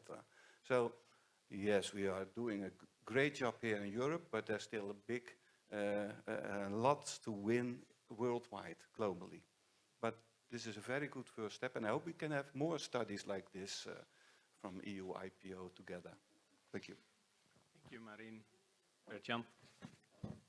Thank you, Marcel. And first of all, thanks also for the invitation, because it's a big honor for us to be here. And we, as members of the European Parliament, we are aware of the importance of the plant variety system, and we are aware about, we see the important role as the CPVO plays in this respect. Thanks for the study. It was really interesting, and we discussed already in the break. We have to think about how can we bring the results of the study, maybe also, maybe we can present it somewhere in the Parliament, or we have to think about possibilities to share, let's say, the positive outcome of this study, because the outcome is so clear and positive, and it shows indeed that it don't have only effect on the breeders, but it has also really positive effects on the growers. And that's a really essential element to underline, I think. And also the fact that a big part of the breeders concerns, that indeed was for me also an eye-opener, concerns SMEs. That's also an important element to underline. I think one of the main challenges for the future is to produce more with less inputs. That was also an important element in the presentation.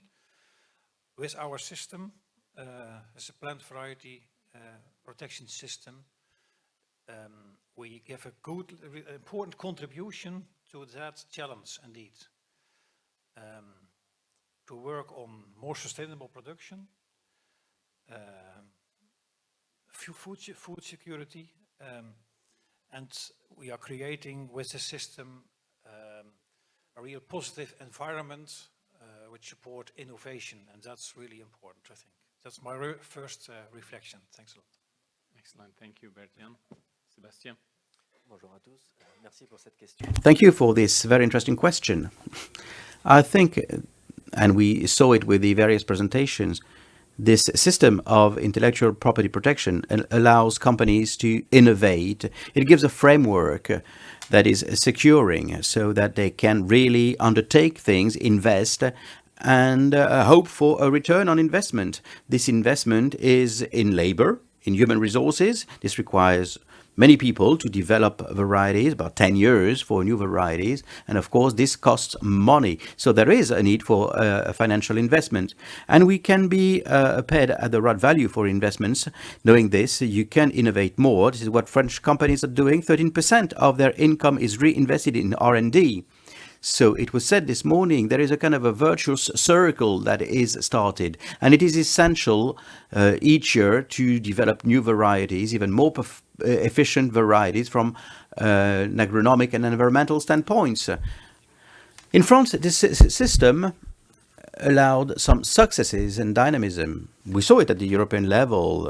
We are an exporting power, and for France, the first global exporter, we have 60 breeding companies in France, 250 production sites in 9 out of 10 départements. So we are present on all the French territories, and this is 12,000 employees in these sectors. So to connect it with the economic aspect, it is, as you can see, very much essential. And to finish, it is a very efficient agriculture, but it needs efficient varieties. And to have these varieties, we need innovation. So again, back to this virtuous circle, we need a securing environment, and the protection rights and system allows companies to invest. Thank you, Sebastian. Per, go ahead.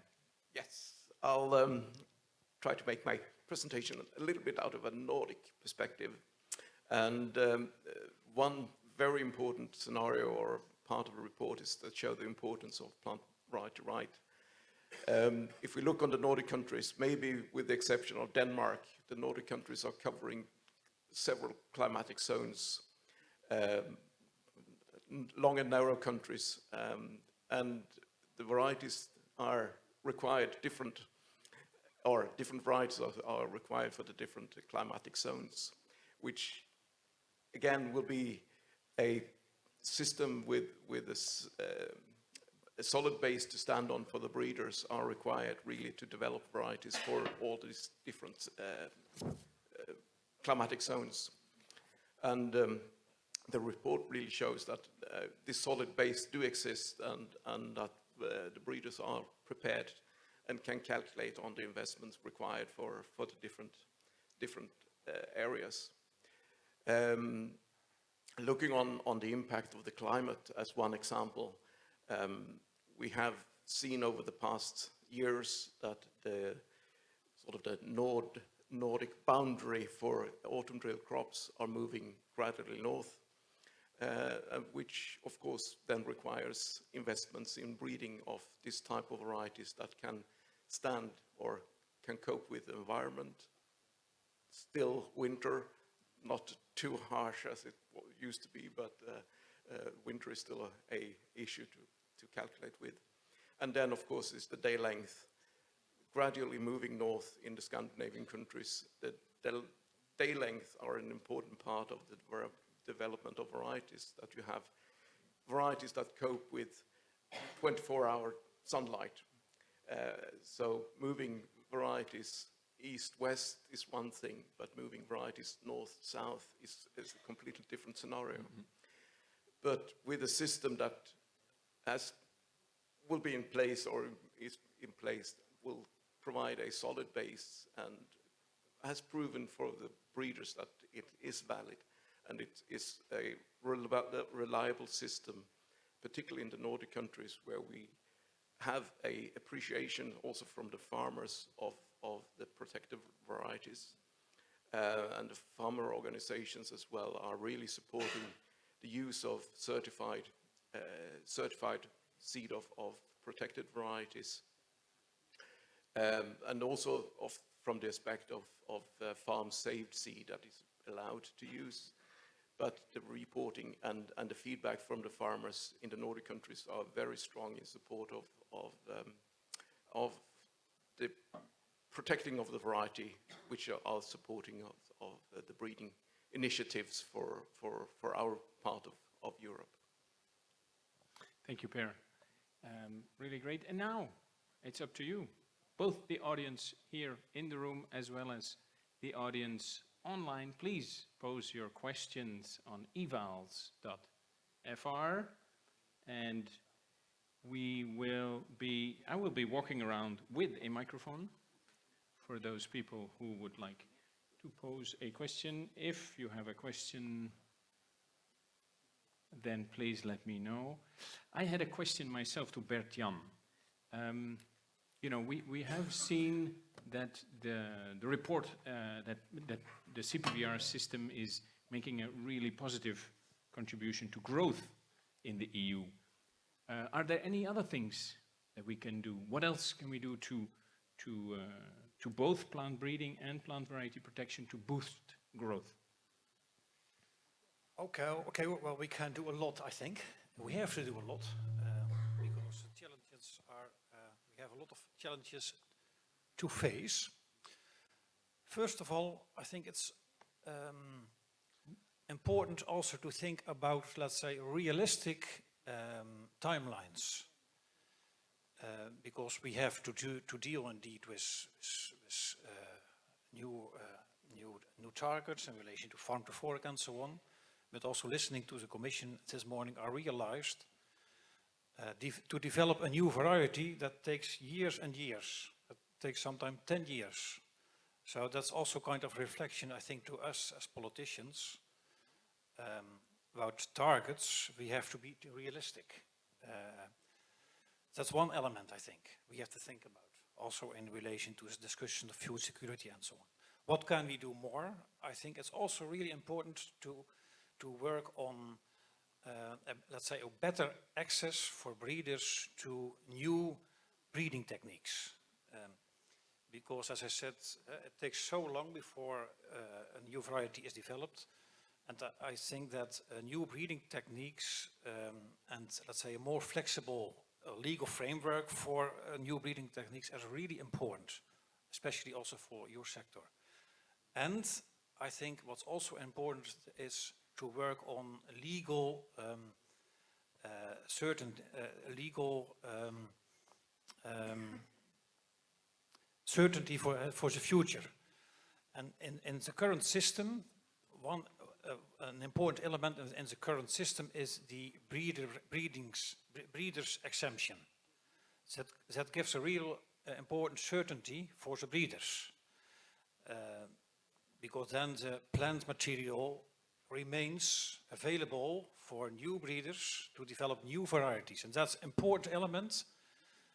We have to keep that in mind and to guarantee that also for the future, also in relations to the patents. A few remarks in answer to your question. A very nice forward future outlook on what else we could do to further boost EU growth. I'm looking at Dirk. A question to Dorothee. You mentioned already that you are in the process of revising or thinking to revise the CPVR system. I see that it's going very well. Is there a need to revise it, and what are you planning to revise? Yes, thank you. Interesting question. Well, when we see the study, we could say everything is working extremely well. The system is perfect. Nothing needs to be changed. So I think that indeed it is working extremely well, but you heard from Sandra that there are some aspects which may need a kind of improvement and coherence with governance principles in the EU agencies. So we should probably modify this. This is about governance. It's important, the governance of an agency. There are some aspects which also may need revision, which is everything which is happening between the application for a plant variety rights and before the right is given, what can be done by the breeders, how can it be used, and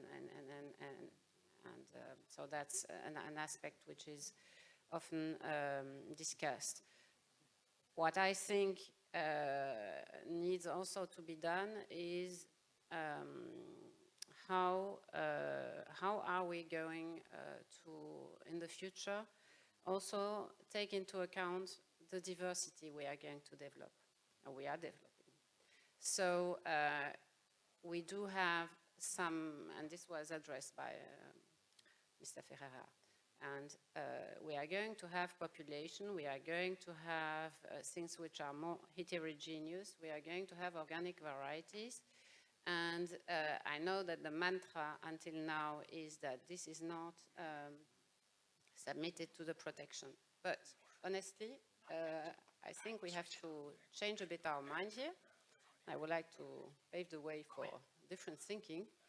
because when you see all the advantages this has here on return on investment, but also on future development and going more into this diversity and helping the breeder, but also helping, contributing to the farmers and to the growers' success and to the society as a whole, why should we exempt or not make this possible? I don't believe it's a good idea, and I think that our mind should change here and we should go in this direction. What I mentioned also this morning is the fact that the testing could be accelerated, and also the testing for variety registration in PVR, because if it's true that the lifespan is shorter and shorter and development is long and everything is there is this pressure to get the things on the market. If we want that there is protection and that good varieties are on the market, it should be good quality, but we should also facilitate the process. So I know I'm not participating to all these meetings, but I know that there are some principles. You should be testing something so many years, etc. I know some are going to tell me, Dorothée, what are you saying?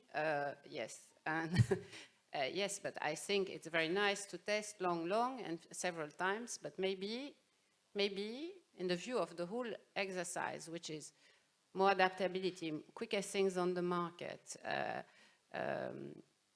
more food security, and more all of this, le mieux est l'ennemi du bien. So at the end, are we helping ourselves? So I think on this we should be more open, and I would really ask you to think about this for the future. Now, you have heard, we are working on the seed revision.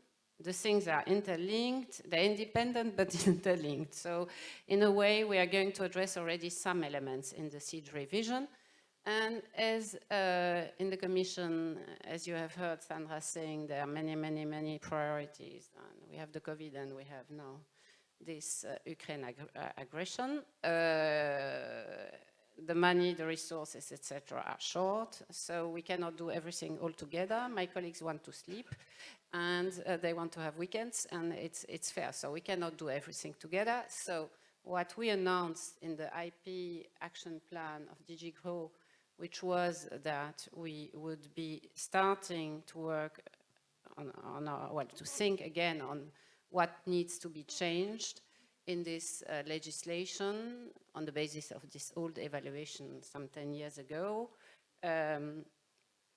We will do this, we were supposed to do this end of 2022. It will be not before we have made the proposal to Council and Parliament on the revision of the seed legislation.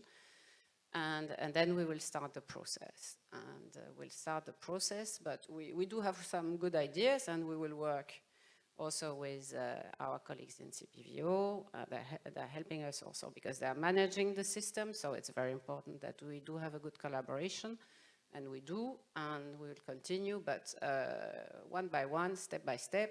And as we said, il n'y a pas le feu, there's no urgency. The thing is working very decently well. So I don't feel very much embarrassed that we cannot do this just right now in this year as announced. We will, but with time. Great. Voilà. Great, thank you, Merci. Dorothée. Marine, you wanted to add something? Maybe a small addition from a member state's perspective. I think indeed the core of the CPVR is very good, and of course by discussing these new elements we need to discuss them and integrate them into that core, but in the core is something not completely missing, but there's a real missing point there, and that's enforcement possibilities and procedures. Maybe that's not in the CPVR, and maybe we can have some sort of interaction with other DGs in Brussels to improve enforcement possibilities, because it's the granting of the rights works well, I could say almost perfectly, but enforcement of your right by a breeder, that can lead to challenges in many EU member states. And I think there we can have quick wins as well. So maybe that's an opportunity to do that before we take the whole CPVR. Thank you, Marine. Very important addition. I see the questions from our online audience are also trickling in, and perhaps, Dirk, we can have one question already on screen. One of the questions through the evals platform. It's coming. Okay.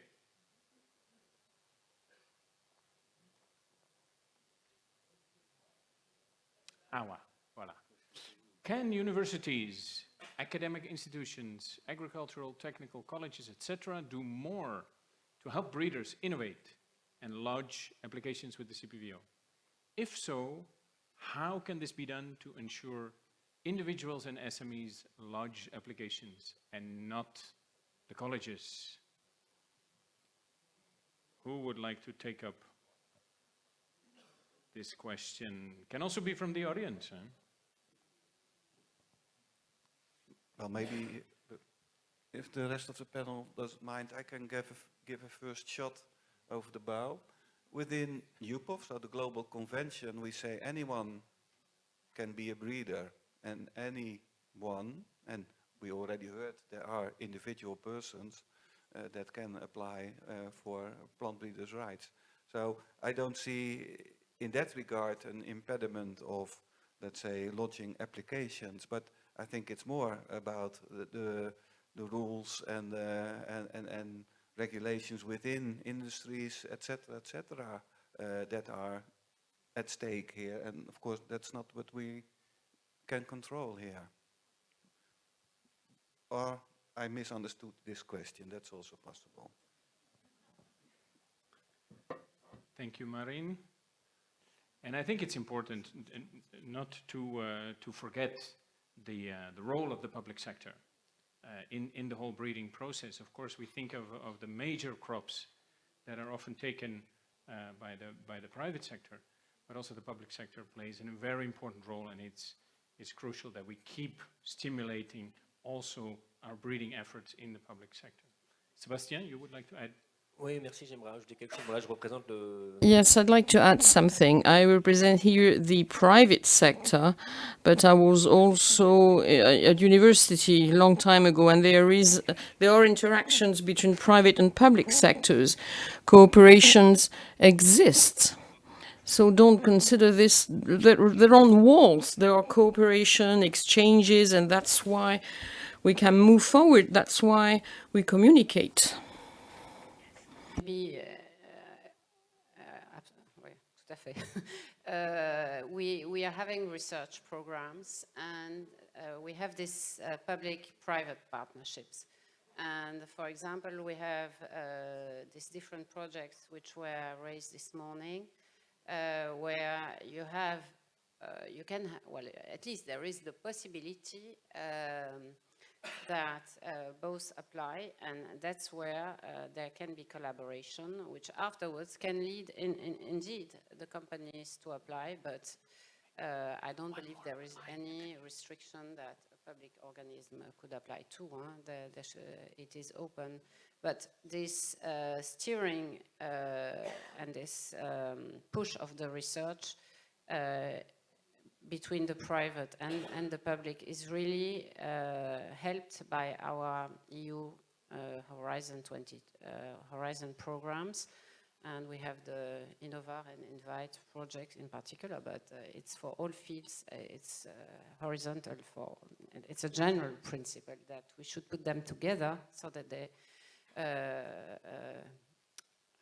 fertilize themselves together, and that the best goes out of this idea, cross-fertilize. Thank you. That's the exact terminology. Thanks, Marine. Thank you, Dorothee. I will take one more online question, and then we go to a question here from the room. Let's see if we can get another online question for Bert-Jan. Mr. Ruijsen, you were EP rapporteur for the extension of duration of protection of certain species, which were previously protected for 25 years, and now, thanks to the new legislation, it will be 30 years. Was it economically important to extend? Yes, it was indeed. And Tadida was rapporteur on this important file. We worked close together with the Commission and with the Council. And also in the Parliament, we had a real cooperation on this file. Mr. Olegas, our dear colleague here, was shadow rapporteur for the SND. And well, I'm very happy that we found in a quite short period, I think it was supported in the Parliament. We have found a broad consensus. There were a few who voted didn't support, but most we had a big majority for it. Yes, it was indeed economically important to extend. We got a lot of signals from breeders. They told us, well, it takes so long, especially for these products, for flower tulips,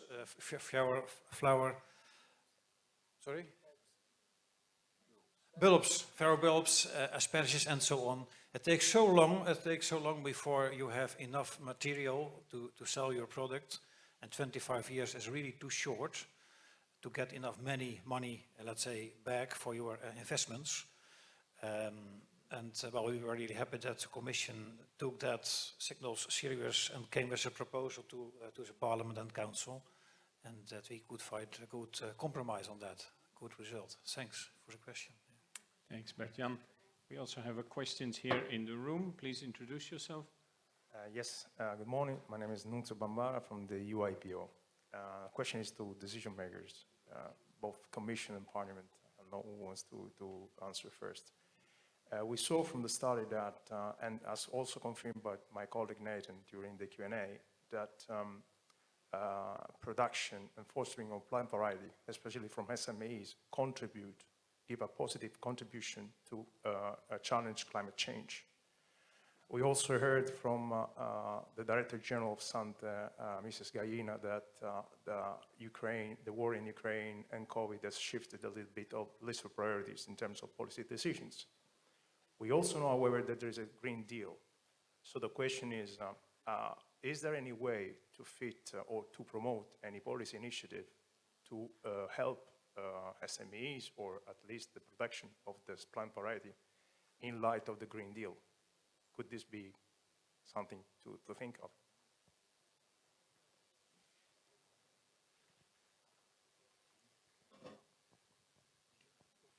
Oh, okay, as you like. Thanks for this question, an important question indeed.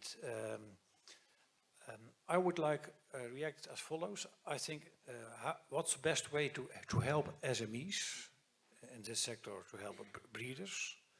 First of all, I think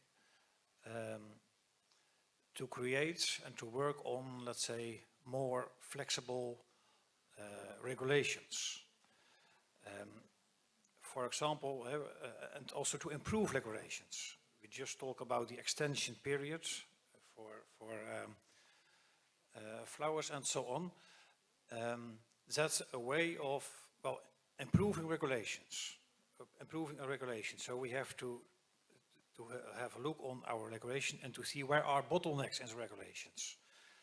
And to be honest, I think one of the main bottlenecks in the regulation now is that the rules in relation to new breeding techniques are too strict. And that's an urgent issue. I think we will help SMEs, we will help the breeders by changing the rules as soon as possible. It's urgent. We don't have time. It's urgent. We have to, and that's also what I do in the Parliament, urge the Commission to come as soon as possible with new proposals. And yes, indeed also in the by supporting Horizon programs, innovation and so on, there are all indeed also possibilities of supporting SMEs. Sure, yes. Thank you, Bert-Jan. Yes, Dorothee, go ahead. Yes, to complement, there is this IP action plan of DG Grow, and the SME is a key element of in this action plan. And we are trying to see how the tools which should help SMEs in IP in general could be also made available to the plant breeding.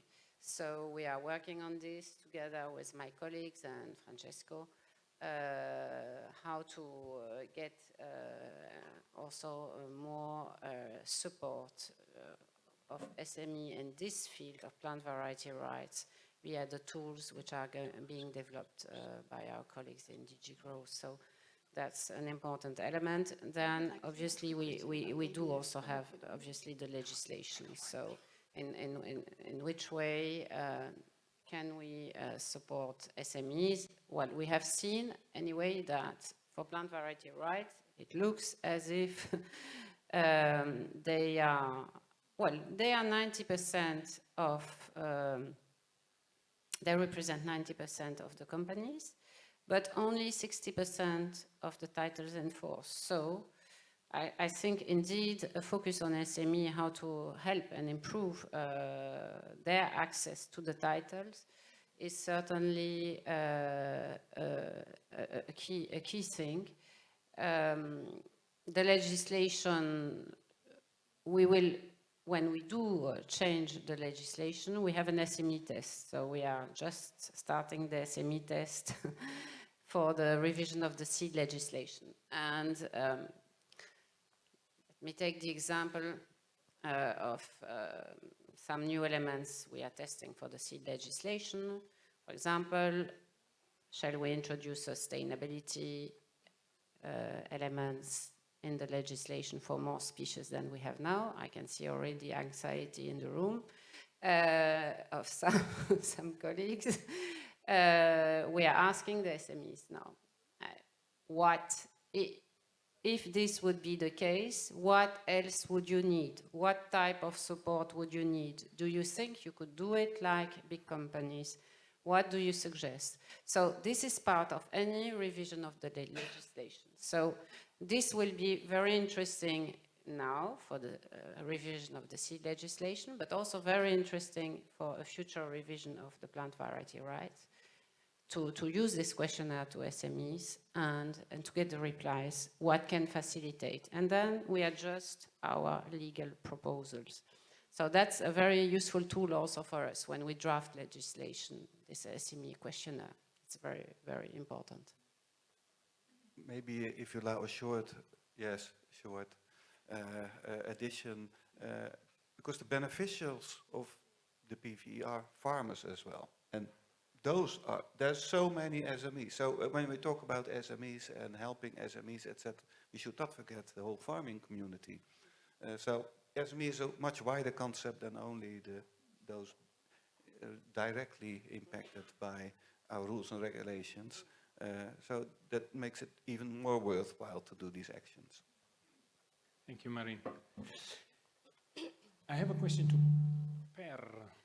Per, you mentioned some very interesting things about Swedish agriculture and growing crops in Sweden. I was last week in Umeå in mid-Sweden, and there was snow everywhere. So whereas here in beautiful Angers, we have everything in flower. The rapeseed is beautifully yellow. You guys are still in the snow. So, you know, temperature is going up with climate change, but the day length is not changing. How is Swedish agriculture benefiting from the CPVR system, and is there enough breeding effort to help your growers? Well, if we take it to... Yeah, it's working. Oh, it's working. Now it's working. There's a couple of different aspects on this. Of course, as you say, we are a long and narrow country with the different... So we also have oilseed rape down in the southern tip that is actually touching on the flowering right now. So, okay. So that just shows the difference in the country. Mm-hmm. With this, say the effort that we have with also say the support from the farmers and the growers, it really encouraged breeding companies, both the Nordic companies, but also from other part of Europe, to actually do the selection and breeding effort, focusing on these Nordic parts as well, because they can make a calculation and see a revenue on these investments also for up north. But there is also public money made available, particularly through the Nordic Council of Ministers, that do have what we call pre-breeding projects for dedicating for the Nordic countries, but also for the Baltic countries are included in this group of where universities and breeders are cooperating to develop new traits, particularly focusing on home turf, so to say. But and these potential traits will then be made publicly available for breeders in the Nordic region to make use of if it's sort of if they see a potential in these traits. And then of course there is also some effort made by the universities to look on new crops. So the projects are running to look on potential new crops for our region of the world. Thank you, Per. I'm looking at Dirk if there are questions from the online audience. Yes, there is 2 questions. Okay, let's see the first one. What is your view of the Board of Appeal of the CPVO? Is it fit for purpose or can it be improved? Are people aware of the existence of the CPVO Board of Appeal? And should it work more with breeders' associations to spread the awareness of the board? Who would like to answer? Marin. Well, as the president of the Administrative Council, I can say a few words. It's very important that there is a Board of Appeal. However good decisions CPVO, the president of the CPVO makes, it's good that they can be challenged. And that's all organized in the basic regulation, that it is there, and most importantly, that it is independent. It's a completely independent procedure. And of course, CPVO will be heard during such a procedure, and the complainant, etc., etc. It's all legally very well organized. But that also means you should not, let's say, make some sort of fuss about attracting breeders to such a system, etc., etc. No, it's an independent legal system, and that I think you should only use it for that.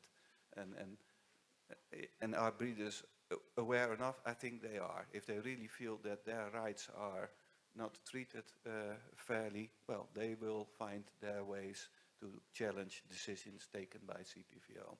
So I don't see there's a big issue there for the next revision of the CPVO, to be honest. Marina, I think about awareness, you're probably right, and maybe you can share a few numbers on the usage of the Board of Appeal. How many times per year is it used? To be honest, I don't know the numbers, but that means that's not a lot. Not a lot, yes. Okay, great. We have a question here in the room. Sonia, please go ahead. Thank you. Maybe I stand up because I'm too small and don't see you very well. My name is Sonia Cerge and I work for Euroseed, which is the European Regional Seed Association, and I'm responsible for IP protection and access to genetic resources. And I think we heard a lot during the morning and also during this panel discussion about how important it is to breed new plant varieties which are more sustainable, which respond to new challenges. And part of new challenges is, of course, related to new diseases and other things. It was also mentioned that the plant variety protection is very important, also with a specific feature, which is the breeder's exemption, which allows access to already existing protected varieties for further breeding. Now, I just want to mention that very often, even if more than 80% of genetic material which is used in further breeding is coming from commercial varieties, some traits, and in particular disease-resistant traits, are often found in wild material or gene bank material. So in order to boost breeding and more sustainable varieties, it's also important to make sure that access to those types of genetic resources is ensured. It was also mentioned that it's important to speed up plant breeding. And new breeding techniques, the use of digital sequence information in plant breeding is very important to speed up plant breeding. So I will come to a point which was not mentioned today yet, which is the international legislation on access to genetic resources, which is another type of legislation. It's not linked to plant variety protection and it's not linked to the seed legislation, but it's very important for us plant breeders, because if we want to make sure that plant breeding can respond to the new challenges, to more sustainable production, I think it also is very important to have a coherent legislative framework which also allows breeders to continue using wide genetic material and digital sequence information. And I'm mentioning this because the discussions at international level on these issues is going into a direction which is more restrictive. So I wonder how the Commission and the European Parliament are going to ensure in the future that we have a coherent legislative framework which will allow breeders to use the necessary tools to continue respond to the new challenges. Thank you. Okay, looking at the time, this was the last question, and I heard Commission and Parliament, so Dorothee and Bert-Jan, you're up.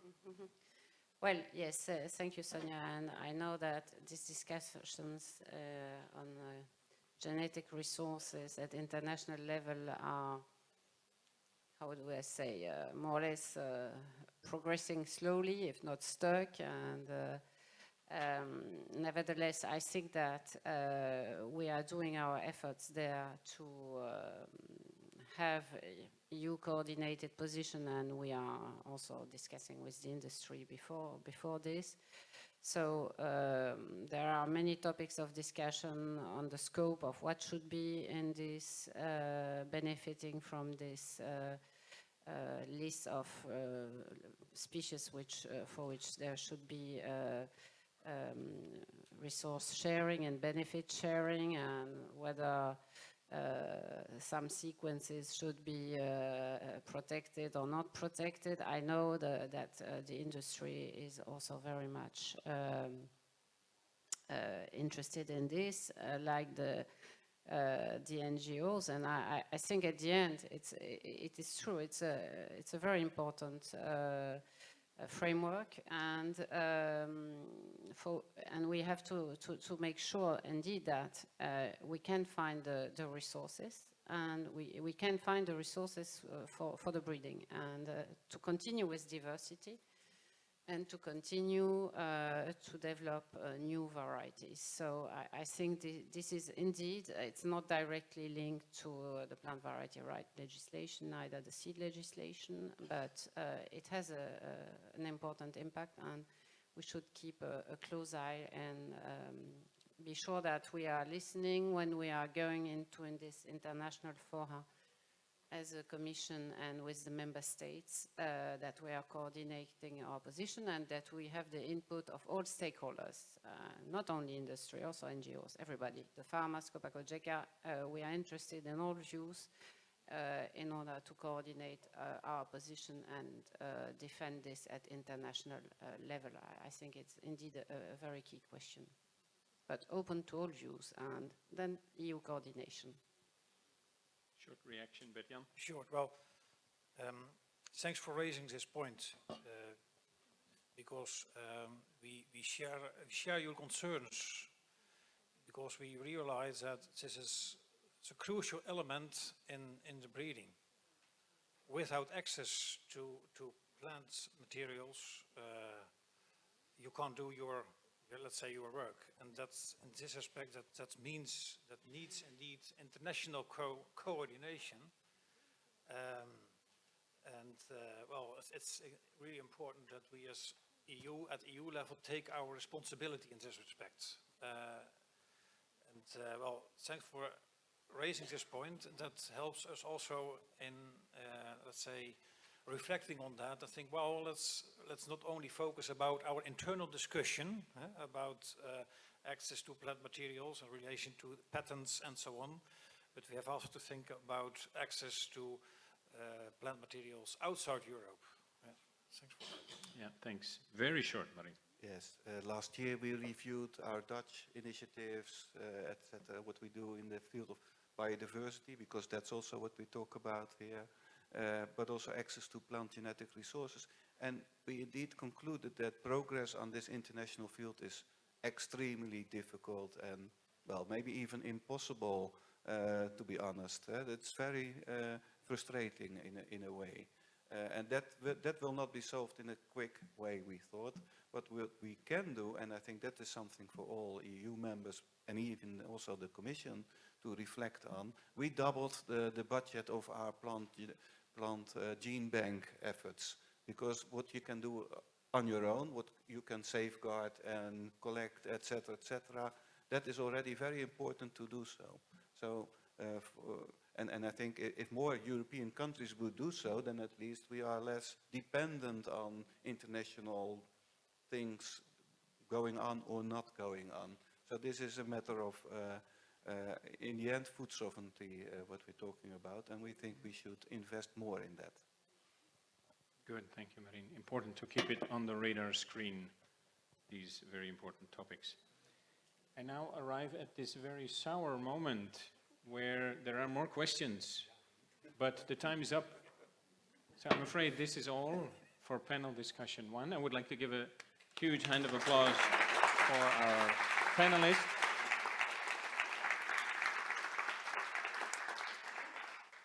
We will now switch to the panelists of panel 2. Please stay in the room.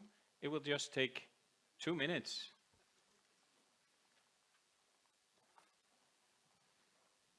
Thank you, merci.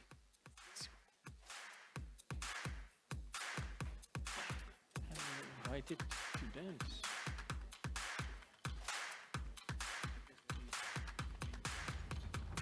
Yeah, for sure.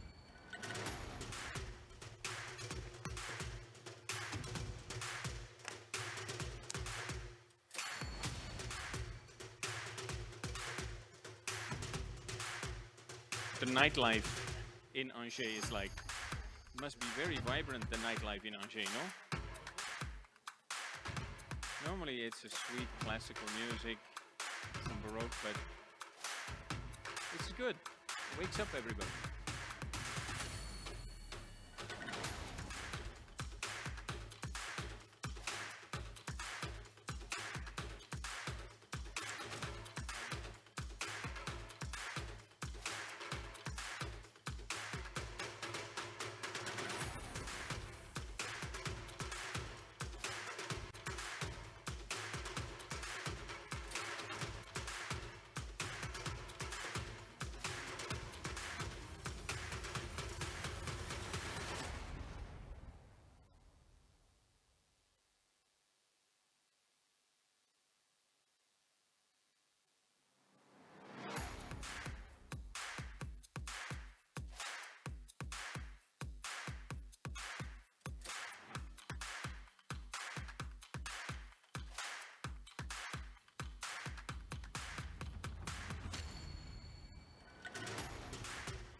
Okay, welcome back. We will now start panel 2. It was important to make sure that our panelists are well hydrated. I don't know if they are drought tolerant already. Okay, we will start with panel 2. And this panel is titled The Impact of Plant Variety Protection, Innovation in Plant Breeding as a Tool to Become More Sustainable. Whereas in the first panel we had the focus on leverage for growth, here we will clearly look at sustainability. Also here, we have a very strong lineup of panelists, and I will present them to you. Here on my left side, we have Michele Morgante. He is Scientific Director at the Institute of Applied Genetics in Udine, Italy, and he's also Professor in Genetics at the University of Udine. Benvenuto, Michele. Then we have Nikita Sajiv. She is co-founder of the Gene Sprout Initiative, and she is also a PhD researcher in the field of plant biotechnology at Wageningen University. Welcome, Nikita. Then we have Juozas Olekas, and you are a member of the European Parliament. Sveiki Advike, that's Lithuanian. If nothing else, you learned some Lithuanian today. Very welcome. And then we have Alain Tridon, and he is Director General of the French Variety and Seed Study and Control Group, GEVES.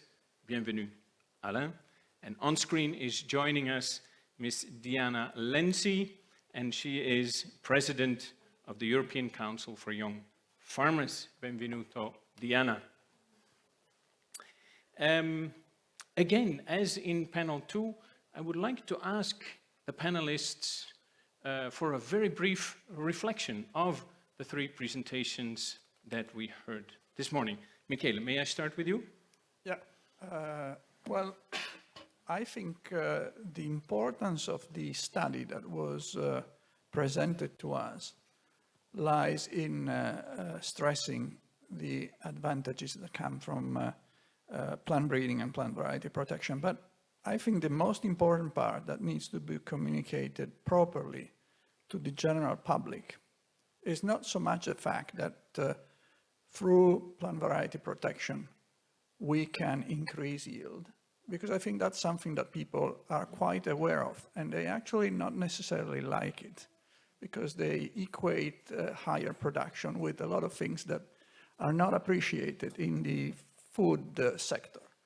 I think the most important part to communicate is the reduction of inputs, because in my mind, the reason why innovation has some difficulties in the food sector is because people, not so much because people are afraid of the risks that are intrinsic with any innovation, it's because they don't see any benefit. When it comes to medical applications, they are willing to take much larger risks because they have a clear perception of the benefits they can obtain from adopting those innovations. In the food sector, in agriculture, they usually think the benefits are only benefits for perhaps the farmers, but most commonly large companies.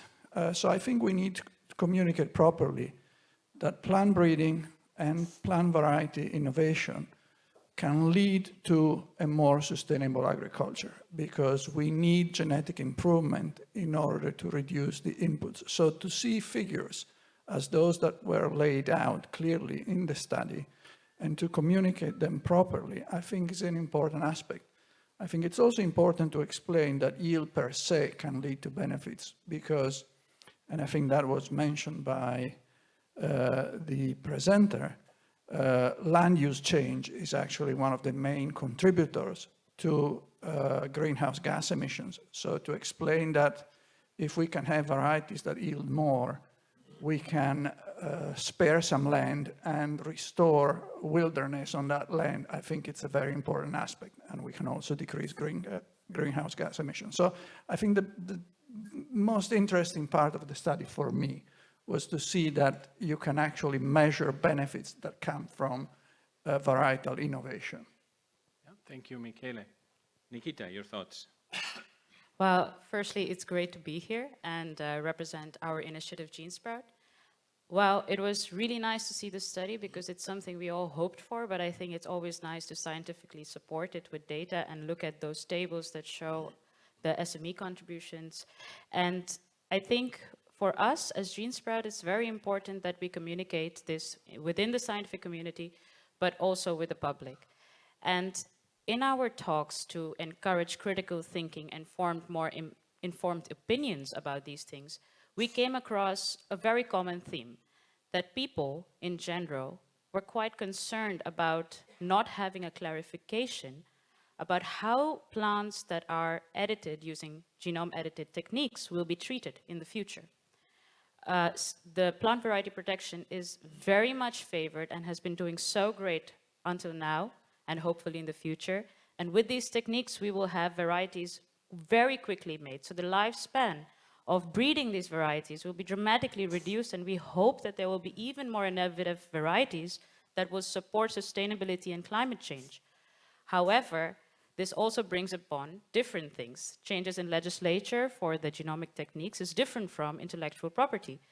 And that means we will have different ways to protect these plants. And it's important that we discuss it openly, we discuss it well about where are the boundaries, how can everyone coexist together in a healthy way, because our values are really openness, transparency, and well thought out legislature in both aspects.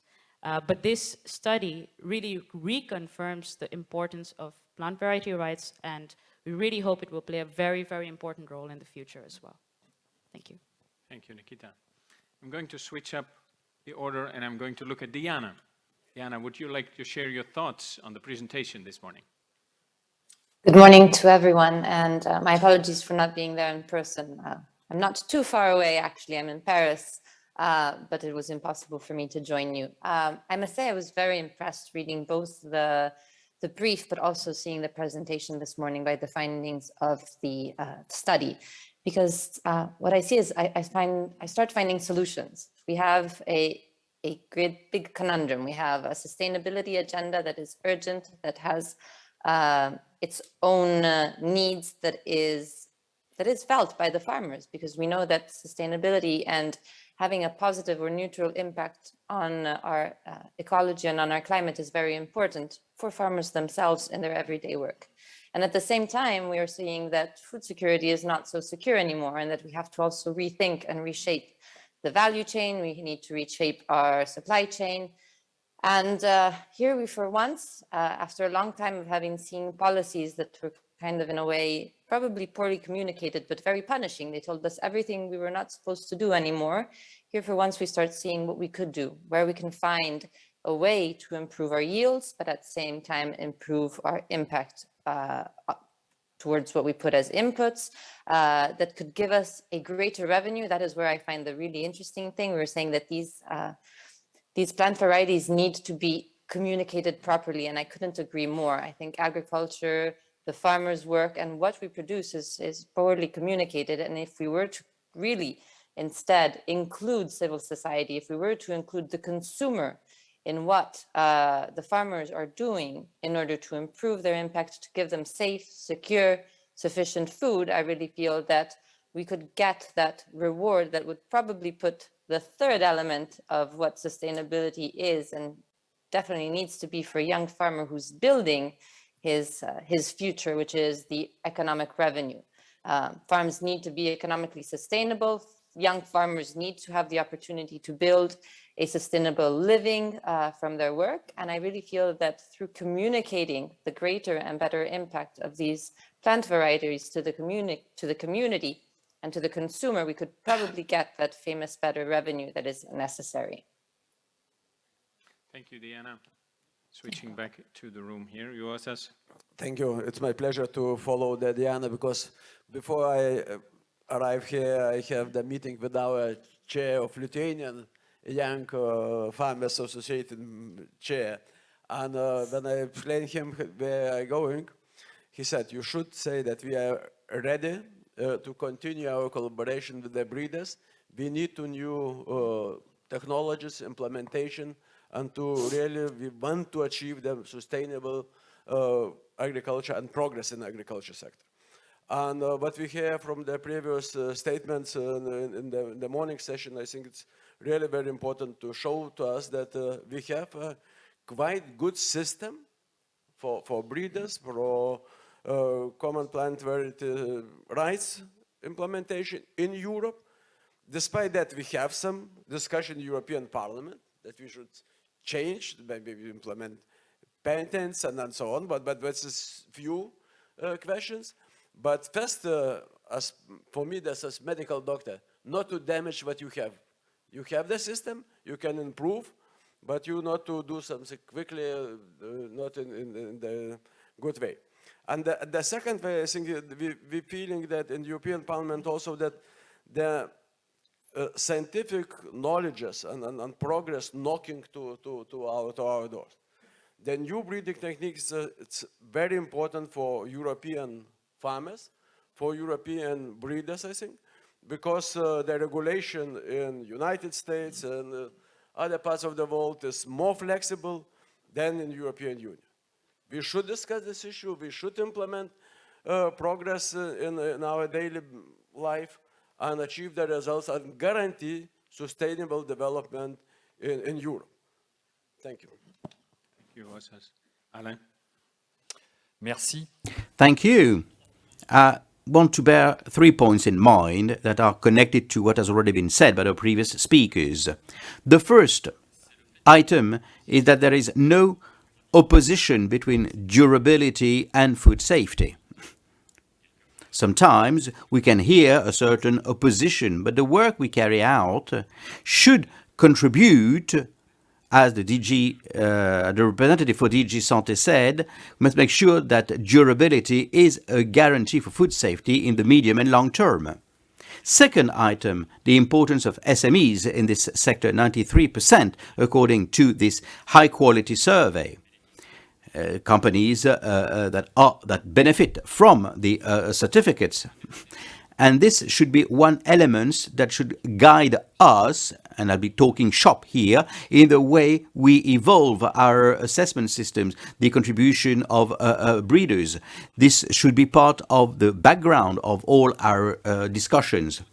And the third item, which is not totally independent from the first two, and is also linked, as many speakers said this morning, to the probable development in the development speed of new varieties. There is a need to have efficient assessment systems. This underlies the certification, of course, but this should be in terms of costs, but also in terms of lead times more. And I'll have the opportunity to come back to that later on. What about new technologies, molecular biotechnologies in assessments? That there is no opposition between sustainability and food safety. I fully agree. The floor is yours, ladies and gentlemen. If you have any questions, feel free to insert them in the evals platform, or if you wish, you can raise your hand. I am looking at the online platform, not yet. I will start with Mr. Olekas. So we've seen this morning in the report that plant breeding and plant variety protection really makes a good contribution also towards sustainability. And, that is playing into the European Green Deal, the Farm to Fork strategy. What is your take on that? I think this is a very, very important one for us indeed when we discussed about the new Green Deal, the sustainability, the healthy food. This is very important. We mentioned today about the COVID pandemic, about the influence of Russian war in Ukraine, but in general, Europe suffered for the non-communicable diseases. And main reason of that is the lifestyle and food. And if we will continue to use so much pesticide, fertilizers, I think it's not a good way or chance for us to be more healthy.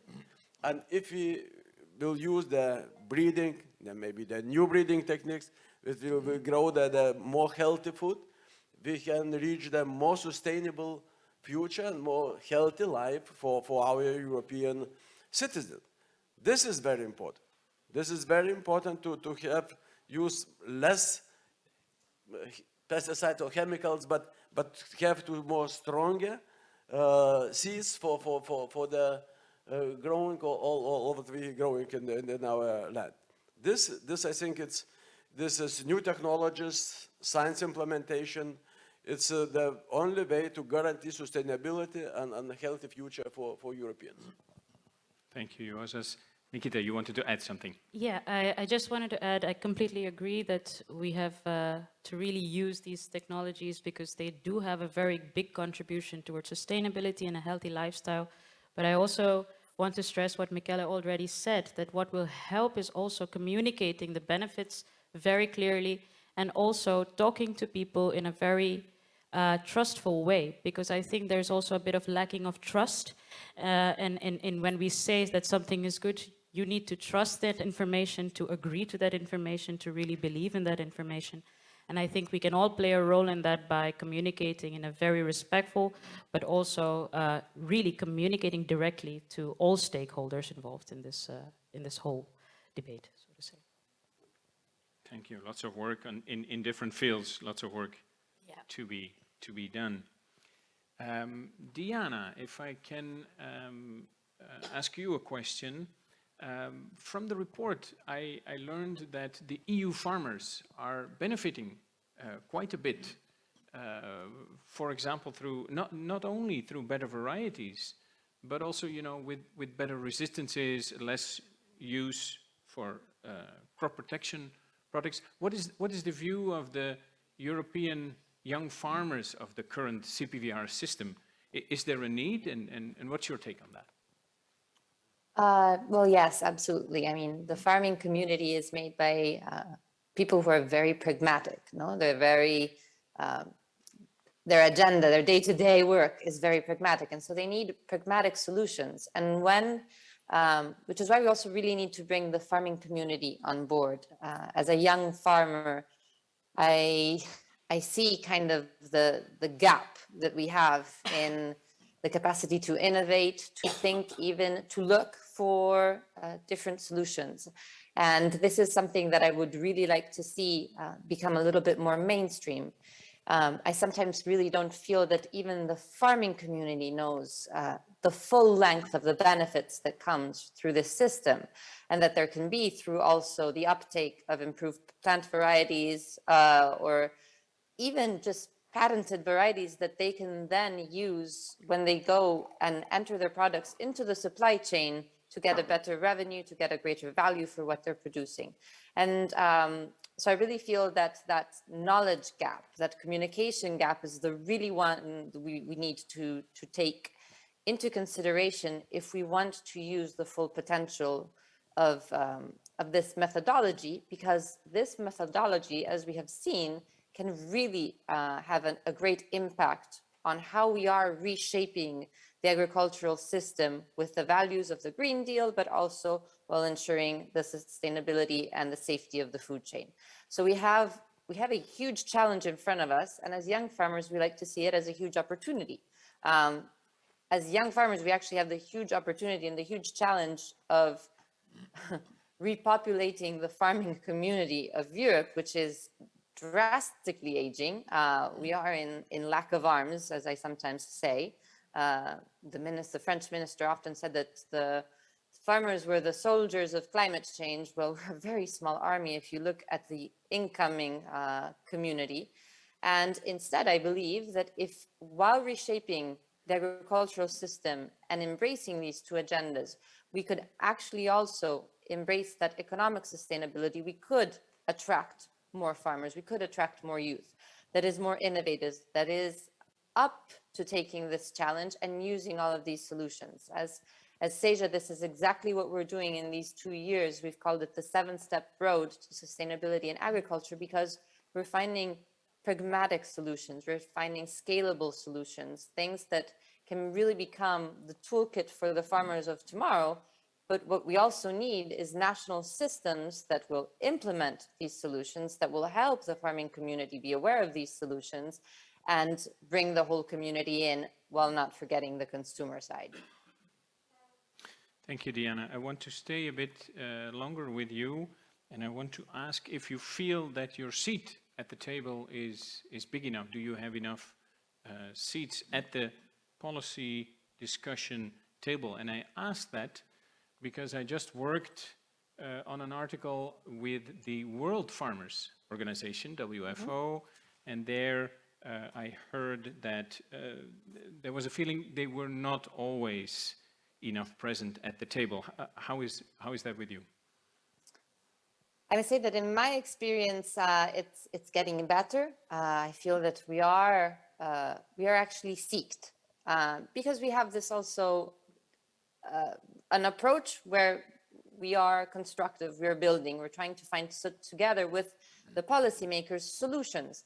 Because if the policy goes in a direction that is not applicable for the farming community, it's a lose-lose situation. And I think that the dialogue is getting better. It's getting better at EU level. What we have been seeing, and we've been studying a lot, for example, what were the national strategic plans, is that when it goes back to national level, there is a huge difference across Europe, and that is something we cannot allow. We can't have certain member states that are going at full speed, including the farming community, really creating systems that are making striving agricultural economies part of their general economy, and other ones that are not. If we want to believe that the EU is a one system that gives us a one agriculture, one market, then really we should also embrace the opportunity at all member state levels. So I'm very happy in my position. I feel there is really a research of dialogue, which is very important. Also because when there is miscommunication between the policymakers and then the final uptakers, such as the farming community, we can get into a very difficult situation. But of course, it can always be better, but it especially needs to be better at member state level. Every single minister should have at his table the young farmers and those communities, because they are the ones who are going to make these policies become reality or a great failure. Yeah, thank you, Diana, well said. I see the questions are coming in from our online audience, so perhaps we can put the first question on screen. Yes, here we go. This panel has touched on the importance of communicating on the contribution of plant variety protection to a more sustainable agriculture. Are there specific plans for this communication and reaching the general public? Who would like to answer that question? And it can be from the audience. It can be somebody from the CPVO, somebody from the EU IPO, of course. I'm sure there are communication plans with these very important, very impressive data.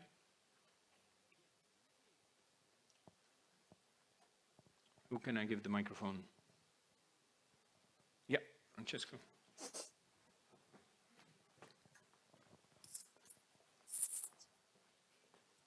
So we have seen that communication is raised as one of the major issues in today's discussions, conversation.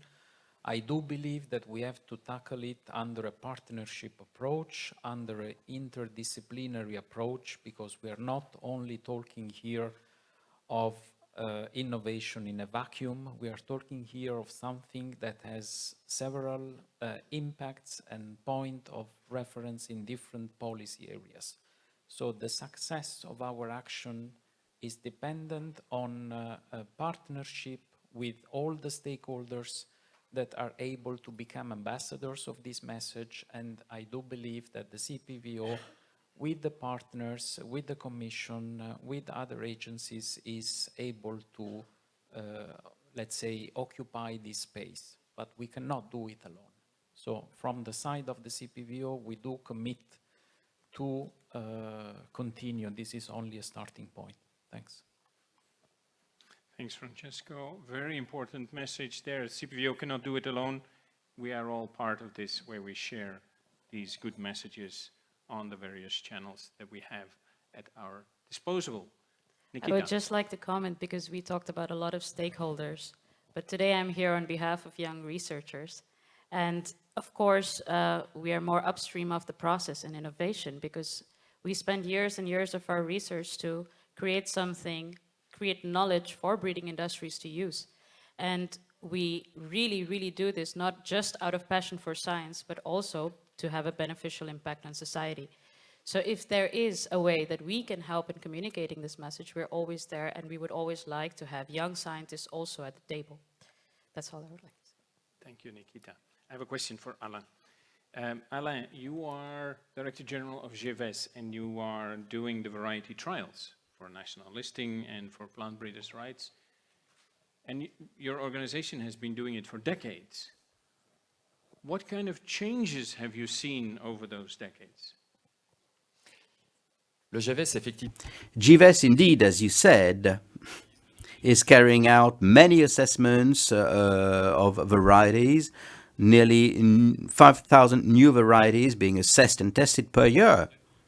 And to answer your question, I would say that the main evolutions we have witnessed during our assessments and trials are of three categories. First, securing agricultural production. Second category that I would say is for varieties in order to produce healthier food, so better production. And a third type of evolution that's for a greater diversity in usages. In other words, a better services for the final consumer. Now, if I may come back to each of these categories, securing agricultural production, it has already been said this morning, and in the study, we must have disease-tolerant varieties, right? In some cases, some varieties must face quantities of bioaggressors that is increasing, really. And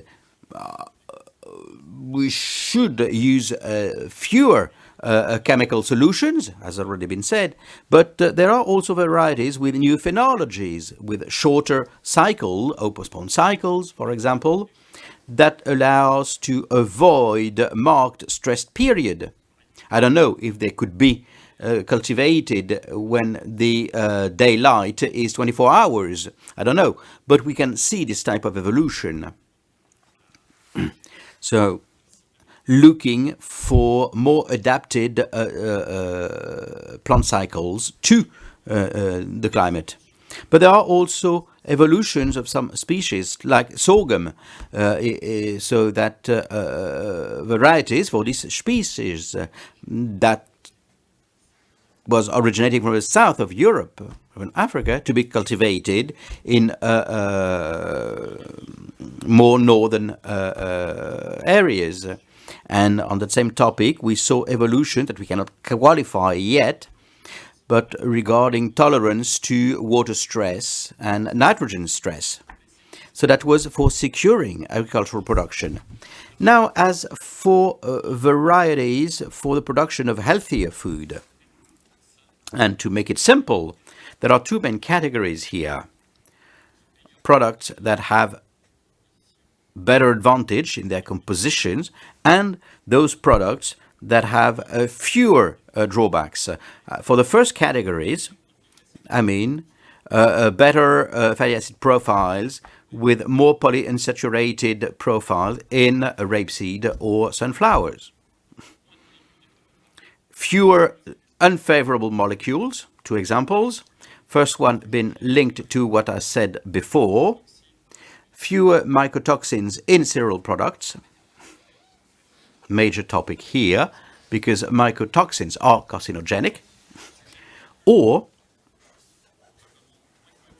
a less known topic, fewer molecules with an unfavorable profile for health, in chicory, for example. Fewer agromin precursors. These are just few examples. And third sector, varieties showing a greater usage diversities or new services for final consumers. I mean here for vegetable crop and salads and lettuces, a greater diversity in morphology, in usages, Batavia, tubes, there's a whole series, as you know. Varieties that do correspond to greater diversity in market segments, but also species or varieties meeting increasing interest of consumers to try new products for a more diversified consumption, but to also be able to rediscover so-called old vegetables. So these are my few comments. Thank you, Alain. Oui, nous avons une question ici de l'auditoire.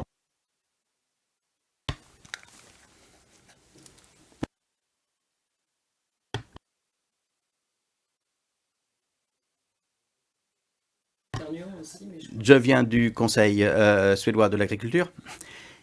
Si j'ai une fuite dans ma baignoire, je contacte un plombier et je paye son temps et son expérience. Si je veux acheter quelque chose chez le primeur, je vais dans le magasin et j'achète ce produit alimentaire. Et une partie de l'argent va au propriétaire du magasin. Et ça peut être une grande entreprise. Hein. Mais en ce qui concerne les droits de protection, les obtenteurs ne sont pas supposés gagner de l'argent sur ces variétés. Et je me demande pourquoi c'est si problématique. Ils ont investi du temps, de l'argent pour produire ces variétés qui correspondent aux besoins de l'agriculture et qui produisent beaucoup, afin que l'on puisse avoir de l'alimentation, de la nourriture dans nos assiettes. Quelle est la différence là? Et j'aimerais poser cette question à Nikita. Vous discutez avec les jeunes. Comment voyez-vous le changement de cette conception-là? Comment pouvons-nous changer cette conception pour permettre un paiement à l'industrie de l'obtention pour tout le travail qu'ils ont fait dans ces développements? Comment est-ce qu'on peut changer toute cette idée-là? Dire qu'il n'est pas mauvais d'avoir un retour sur son investissement. Merci pour cette question. C'est quelque chose dont on discute beaucoup lorsque l'on parle aux membres de la société. Je ne pense pas qu'il y ait réellement un problème après ce que l'on a investi. Mais il y a une association négative avec les grandes entreprises et leurs gains. Et ceci doit être clarifié, ceci doit être communiqué. Comment fonctionne l'obtention végétale? Quelles sont les différentes formes, comme je l'ai mentionné plus tôt? Parce que même les communautés scientifiques ont des difficultés à comprendre si c'est du matériau biologique ou pas, est-ce qu'il peut être breveté et autres. Donc, c'est différent de la médecine parce que, de nouveau, là, les gens the food sector for also innovation to happen. And I think that will change if there is trust. Again, it comes back to trust, because when we talk to the society, we believe as young researchers, it works really well. People are very open to it. People are actually not opposed to plant variety protection. They actually support it. They're very, very happy about it. Again, when we talk about innovation, we also explain how it will benefit them. That also helps. But when we do talk about food, it's different. It's a cultural origin. It's something that people are emotional about. So it has to be done in a very, very respectful and careful way, while taking people's concern and replying with feeling and emotion as well. But this whole debate around what intellectual properties will be applied to the new genomic techniques is something that also scientific community is sort of having a concern about. But I think in general with plant variety rights, people are very pro and people are quite positive about it, at least in our generation. We're very, very pro for it, yeah. Thank you, Nikita. Michele?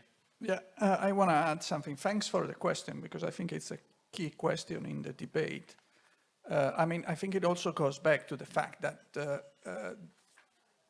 plants are seen as living beings, and there is this idea that we cannot patent living beings, but they don't understand that, and I think this is something that we should explain much better, that crop varieties are not something that is the result of natural evolution. They are a man-made creation with a lot of technology in it that went into it. So they are extremely artificial and non-natural, and as such, they are a real invention that can be protected with intellectual property rights. But I want to connect to the remark that was made previously by the Euroseed representative about the issues that are arising on the sharing of natural resources, which is an issue that we as the scientific community are very worried about. We are very worried about the digital sequence information problem, because for the research community, exchanging DNA sequences was a key to scientific advancement. And the fact that we could have restrictions on that really worries us a lot. But many of the same people that, as you said, don't think plant breeders should have a gain from their work are not against the fact that people who own natural resources can claim rights on those, which is a bit of a contradictory issue. Because on one hand, we have a man-made product. On the other hand, we have what is really a product of natural evolution. And we are recognizing that those countries can exert some type of protection, but we are saying that in the other case, we cannot. So I think we should find some type of an agreement, because otherwise it becomes a very contradictory situation. And hopefully we'll be able to find a way that accommodates both types of rights. Thank you, Michele. We've heard now a few times about new breeding techniques, and Nikita, you're of course very much pushing for that. But I'm now looking at Diana. What is the view of the young European farmers about new breeding techniques? Do we need them at all? We do. Let's say it's step 3. Starting in June, we will be working on an internal position to kind of see what the common thoughts for young farmers are. But already from our first conversations on the element, we really see it as one of the possible tools that farmers can embrace to improve their sustainability. And I say one. I believe that sometimes we feel that everything needs to be solved with one solution, one equation, while we live in a world where there is no possibility of a one solution fits all. We don't have a silver bullet that is going to give us sustainability in agriculture and food security and climate neutrality. It's just not that way. I think the problem is much more intricate, and it takes into a lot of factors. But even at farm level, sustainability, I think, needs to be seen at that grassroots level. Every single farmer needs to understand where his roadblocks are and what he can do to improve his impact. And that is why we're really taking this approach. And we do believe that improved plant varietals, new breeding techniques are going to be one of the solutions, because as we have seen, they can give us greater impact, yield, while ensuring a lower need of plant protection products. And this is, it would seem the perfect solution, but it's not going to work for everyone. And for others, we will have to find other solutions for their sustainability. So again, taking into consideration that pragmatic approach, but also then the fact that we need a knowledge that is shared, that is common, and that goes in 2 ways. It goes for the person who is producing, and making sure that we rejuvenate also that knowledge package for young farmers. But at the same time, it includes the consumers. I must say, you talked before about the WFO. I had the opportunity to also collaborate with them in the road that led to the Food System Summit. And they had some very interesting dialogues with the world of Consumers International. And there you really see that resistance. There is the discussion goes very positively, because everyone is open to research. Everyone is open to finding solutions. Everyone is willing to find a solution that works for everyone. But then there's still an innate worry as to what does this mean? Where will this research bring us? Is it going to create the opportunity for us for science to take over in a way what nature instead has always been managing? And that fear cannot just be put to a side, shoved under the carpet. It needs to be brought out. It needs to be brought out now, because the problem is now. We have 10 years and hardly that, where we need to bring this revolution into the ground. We need to reshape the agricultural system, the food system. And if we don't do it all together, it's not going to work. And if we do it using solutions that then are not accepted by civil society, it's going to be a solution that goes to waste. Well, we do not have we cannot waste that opportunity. So what we are trying to see is how do we bring really civil society into this discussion, and at the same time, what we were saying before of the economic revenue, it's true. The plant breeders don't seem to be the people who are allowed for the work they have done to get a revenue. Farmers are also the ones that are in the value chain the most sacrificed.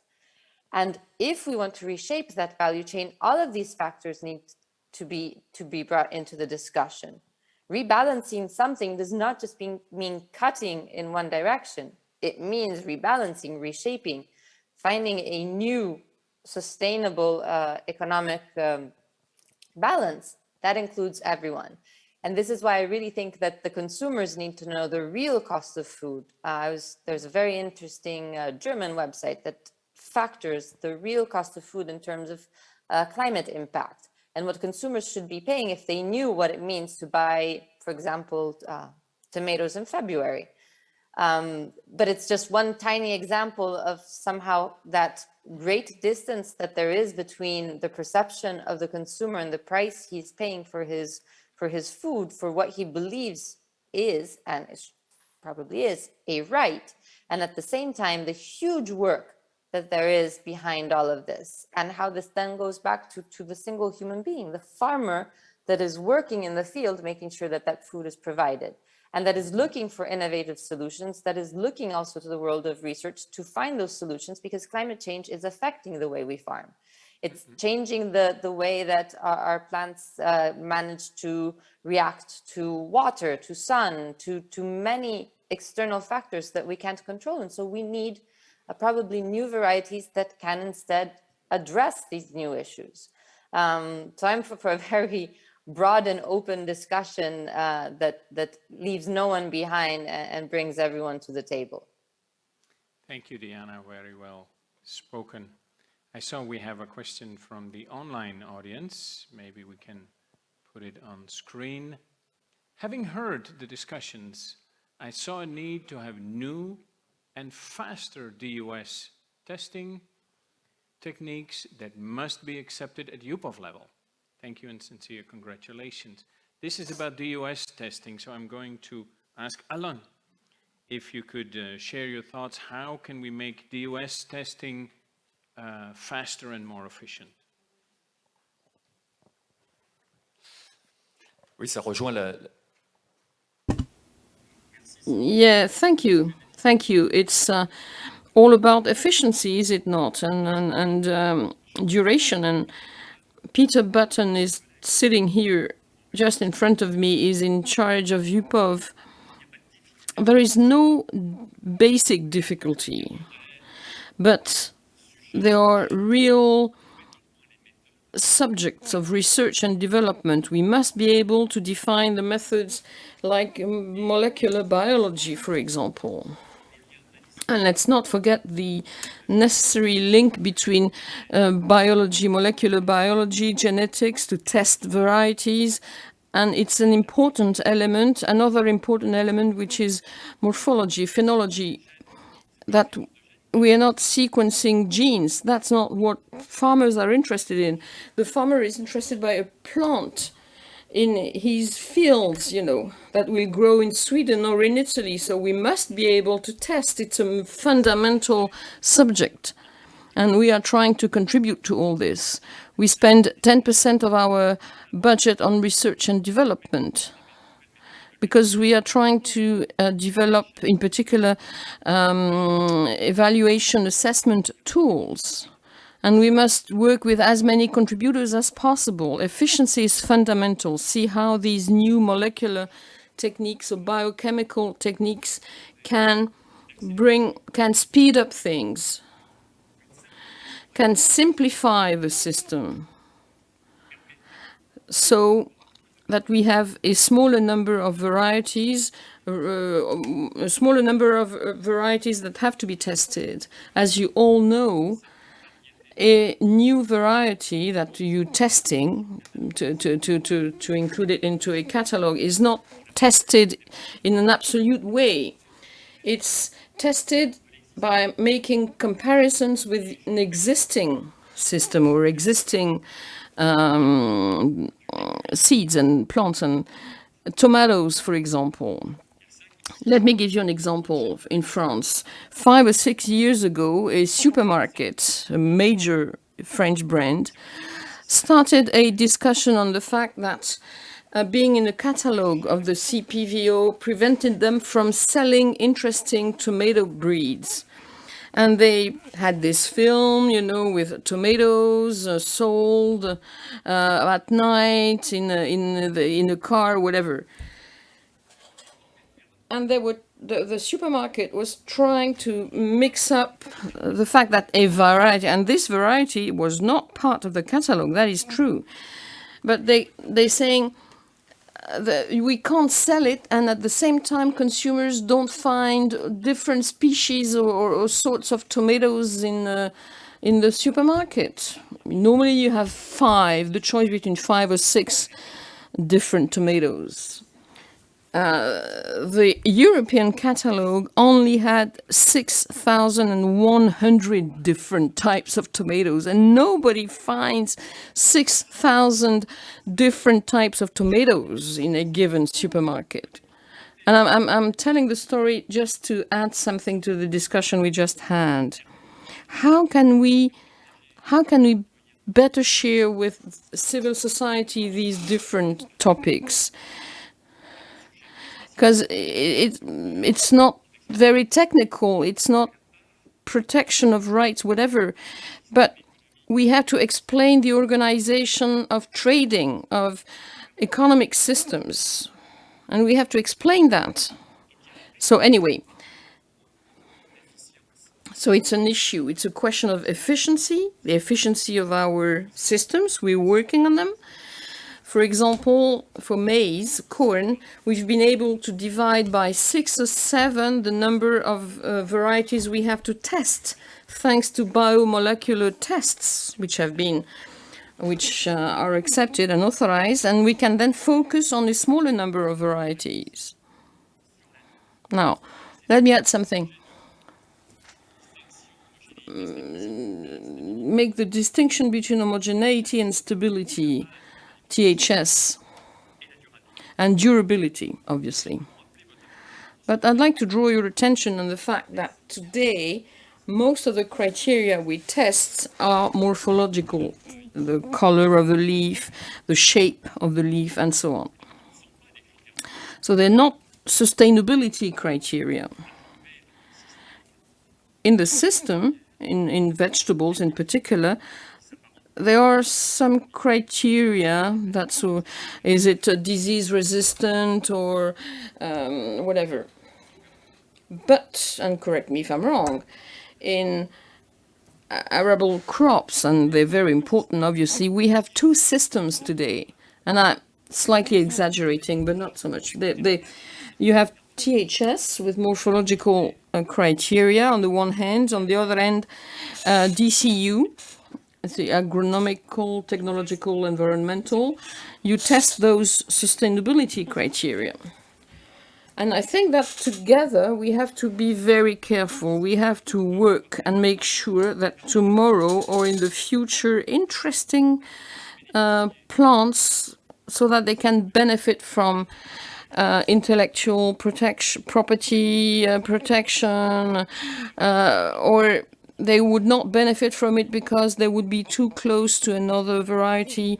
So we have, at the level of, from a technological, scientific, legal viewpoint, we have to adapt. We have to take into account these things. Otherwise, the most interesting varieties would not be protected. And that would be wrong, obviously.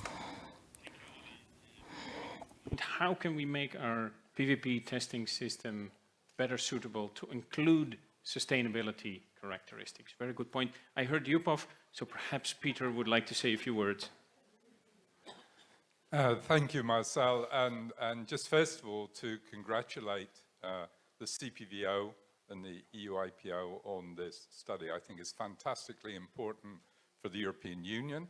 I have to say it's also extremely important globally for the UPOV system and plant variety protection. The messages that came out were very positive. And on this point of DUS testing, I'd just like to echo the words of Dorothée André, that I think it's right. These are great results from the study, but we need to continue to evolve, and we need to look at how to make sure that the system becomes efficient as possible, to make sure as many varieties can be bred and protected as possible. There are many options of DUS testing within the UPOV system. The possibilities to use new technologies, new approaches, and I'm really encouraged to hear that it seems like in the CPVO that all these will be looked at to make sure that going forward, the system is as attractive as possible for breeders, to make sure that farmers get new varieties as quickly as possible in their hands to meet the needs of consumers. So thank you and congratulations to all involved. Thank you very much, Peter. Looking at the clock, I'm afraid that is all that we have for panel discussion number 2. I want to give a big thanks to our panelists today.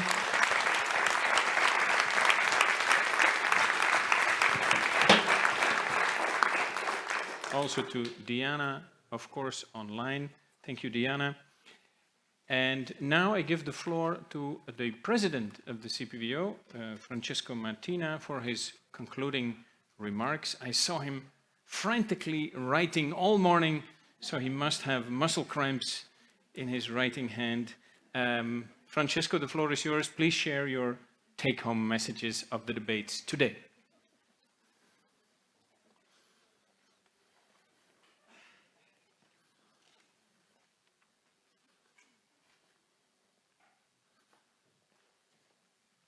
Yes, I'm a graphomane. I like to write everything down. So it's a great pleasure to close this morning. I'd like to start with the quote of Sandra Gallina. The CPVO is a diamond, a so nice picture that we can visualize. Why? Because the diamond has different faces. And we have seen all the faces of the diamond well represented in today's conversation and panels. And I'd like also to say that the CPVO staff are the guardians of the different faces of the diamond in partnership with the different partners, stakeholders, today represented in the room and online. So starting from this image, Sandra evocated the green and the digital transition, which is pivotal for the change that we are facing today and for the future generation, to safeguard also the future generation. Plant breeding and plant innovation and plant protection through an efficient and robust IP right is also crucial to boost this process. We talked about a new genomic technique or new breeding technique, and also very interesting, the reference to interface, and I think this is some of the major takeaway of today with other piece of legislation, such as the plant reproductive material legislation. We also talked of interface with other IP rights, such as the patents, which is also a very sensitive and important topic we have to invest for the future. Also very interesting, the reference to the importance of horizon scanning. Horizon, I'd like to put an emphasis on this because it's important to keep an eye on the fact that these instruments can bring us into the future faster than we think. It was evocated the two major projects that today we are running in Vite and Innova, but there is much more than we can do to project ourselves in the future.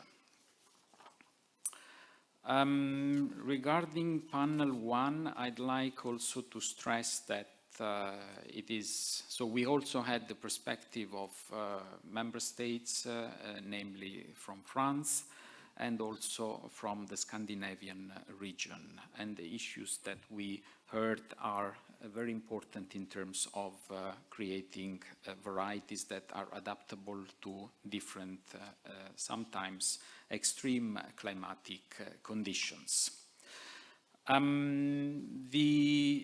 Also, the emphasis went a lot on the fact that the study underlined the importance of SMEs for the plant breeding efforts in the European Union. I'd like to stress in this respect that this is really treasury of the European Union economic and breeding system. And yes, breeding is not done in a day, like Rome was not done in a day. Also, breeding is not the result of one-day effort. So there is an history behind, and there is an history behind innovative SMEs we should take care. So this leads us to the actions that the Commission is and the big institutions, the big brothers, are thinking of in Brussels. So thanks to the big brothers for taking care of SMEs in this sector is much appreciated and needed. The interface with other legislation, such as the PRM, seed legislation, is going on and is going to have an impact. It's important to underline that there are points of contacts that we have to tackle in order not to keep anything out of the picture and not to forget anything. It's really, really important what Dorothée André said about the necessity of also creating a good balance. Also, I'd like to stress the important observation of Dorothée on the fact that these products, this innovation may have a short life. On the other side, to reach that innovation, there is a lot of effort and a lot of time. And also, looking into the process for gaining efficiencies in the reform of the legislation, we have to streamline the processes and make it easier access to the breeders.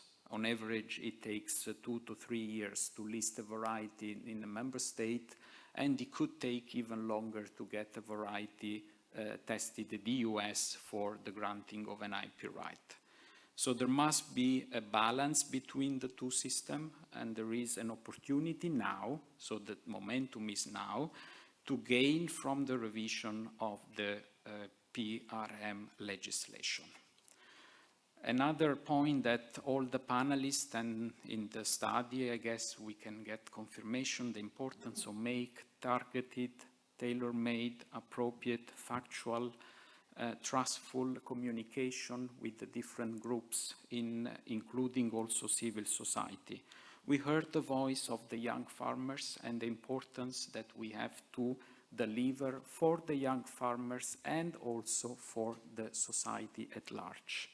This is important because we have an issue, serious issue, that we have to repopulate also our countries in agriculture, and also the perception that farmers are not, let's say, are people that do not understand these kind of issues is a false representation of the reality. We heard also about the importance of integrating new technologies, new genomic techniques or new breeding techniques, how you want to call it.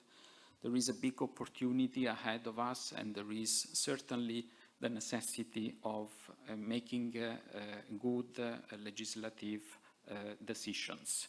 Also from our representatives from the European Parliament, the need to be able to act quickly, to adopt flexible instruments, and also to improve and increase where there is a necessity to do so.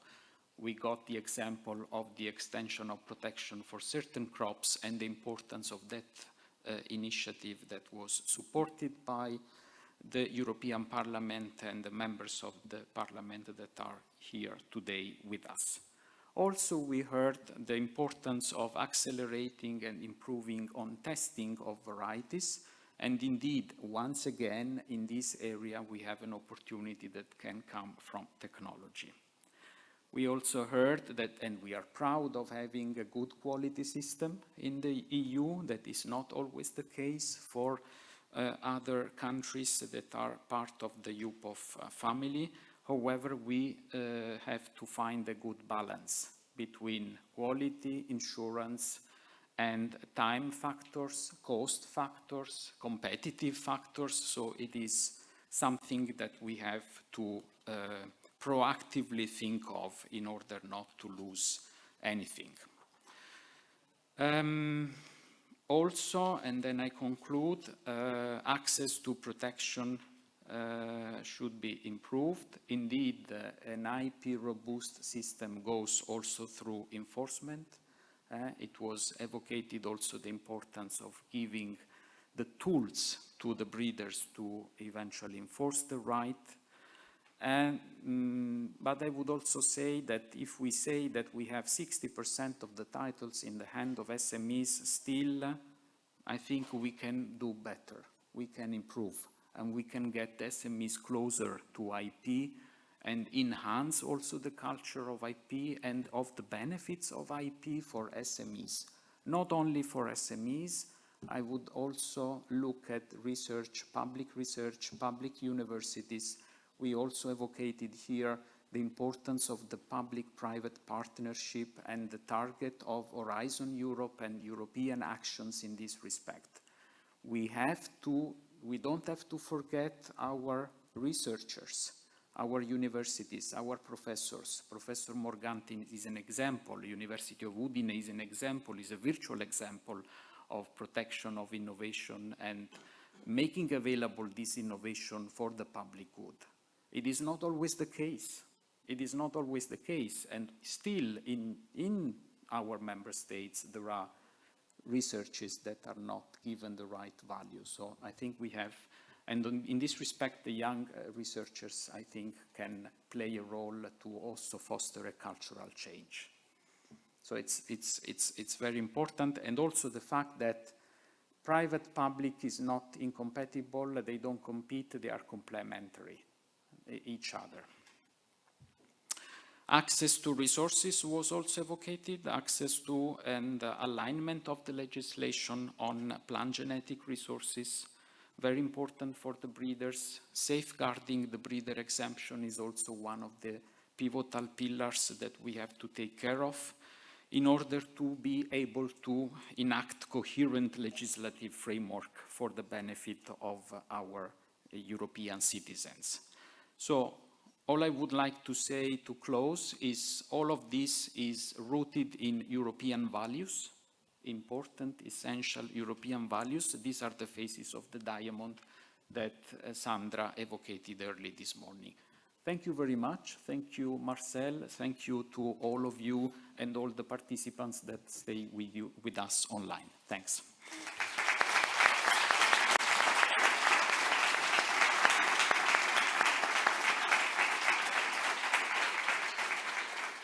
Thank you, Francesco. Well, that is all that we have for you today. A huge thank you to all the speakers and panelists. A big thank you to you, the audience, both here in the room and online, for your questions and for your active participation. And of course, a big thank you to our translators for all their very hard work today. If you enjoyed the seminar, please remember that the recordings of this morning will be available in the next few hours on the CPVO website and also on the CPVO YouTube channel, so you can rewatch it and share it with whoever you feel like. This is the end of the policy seminar. Safe travels home.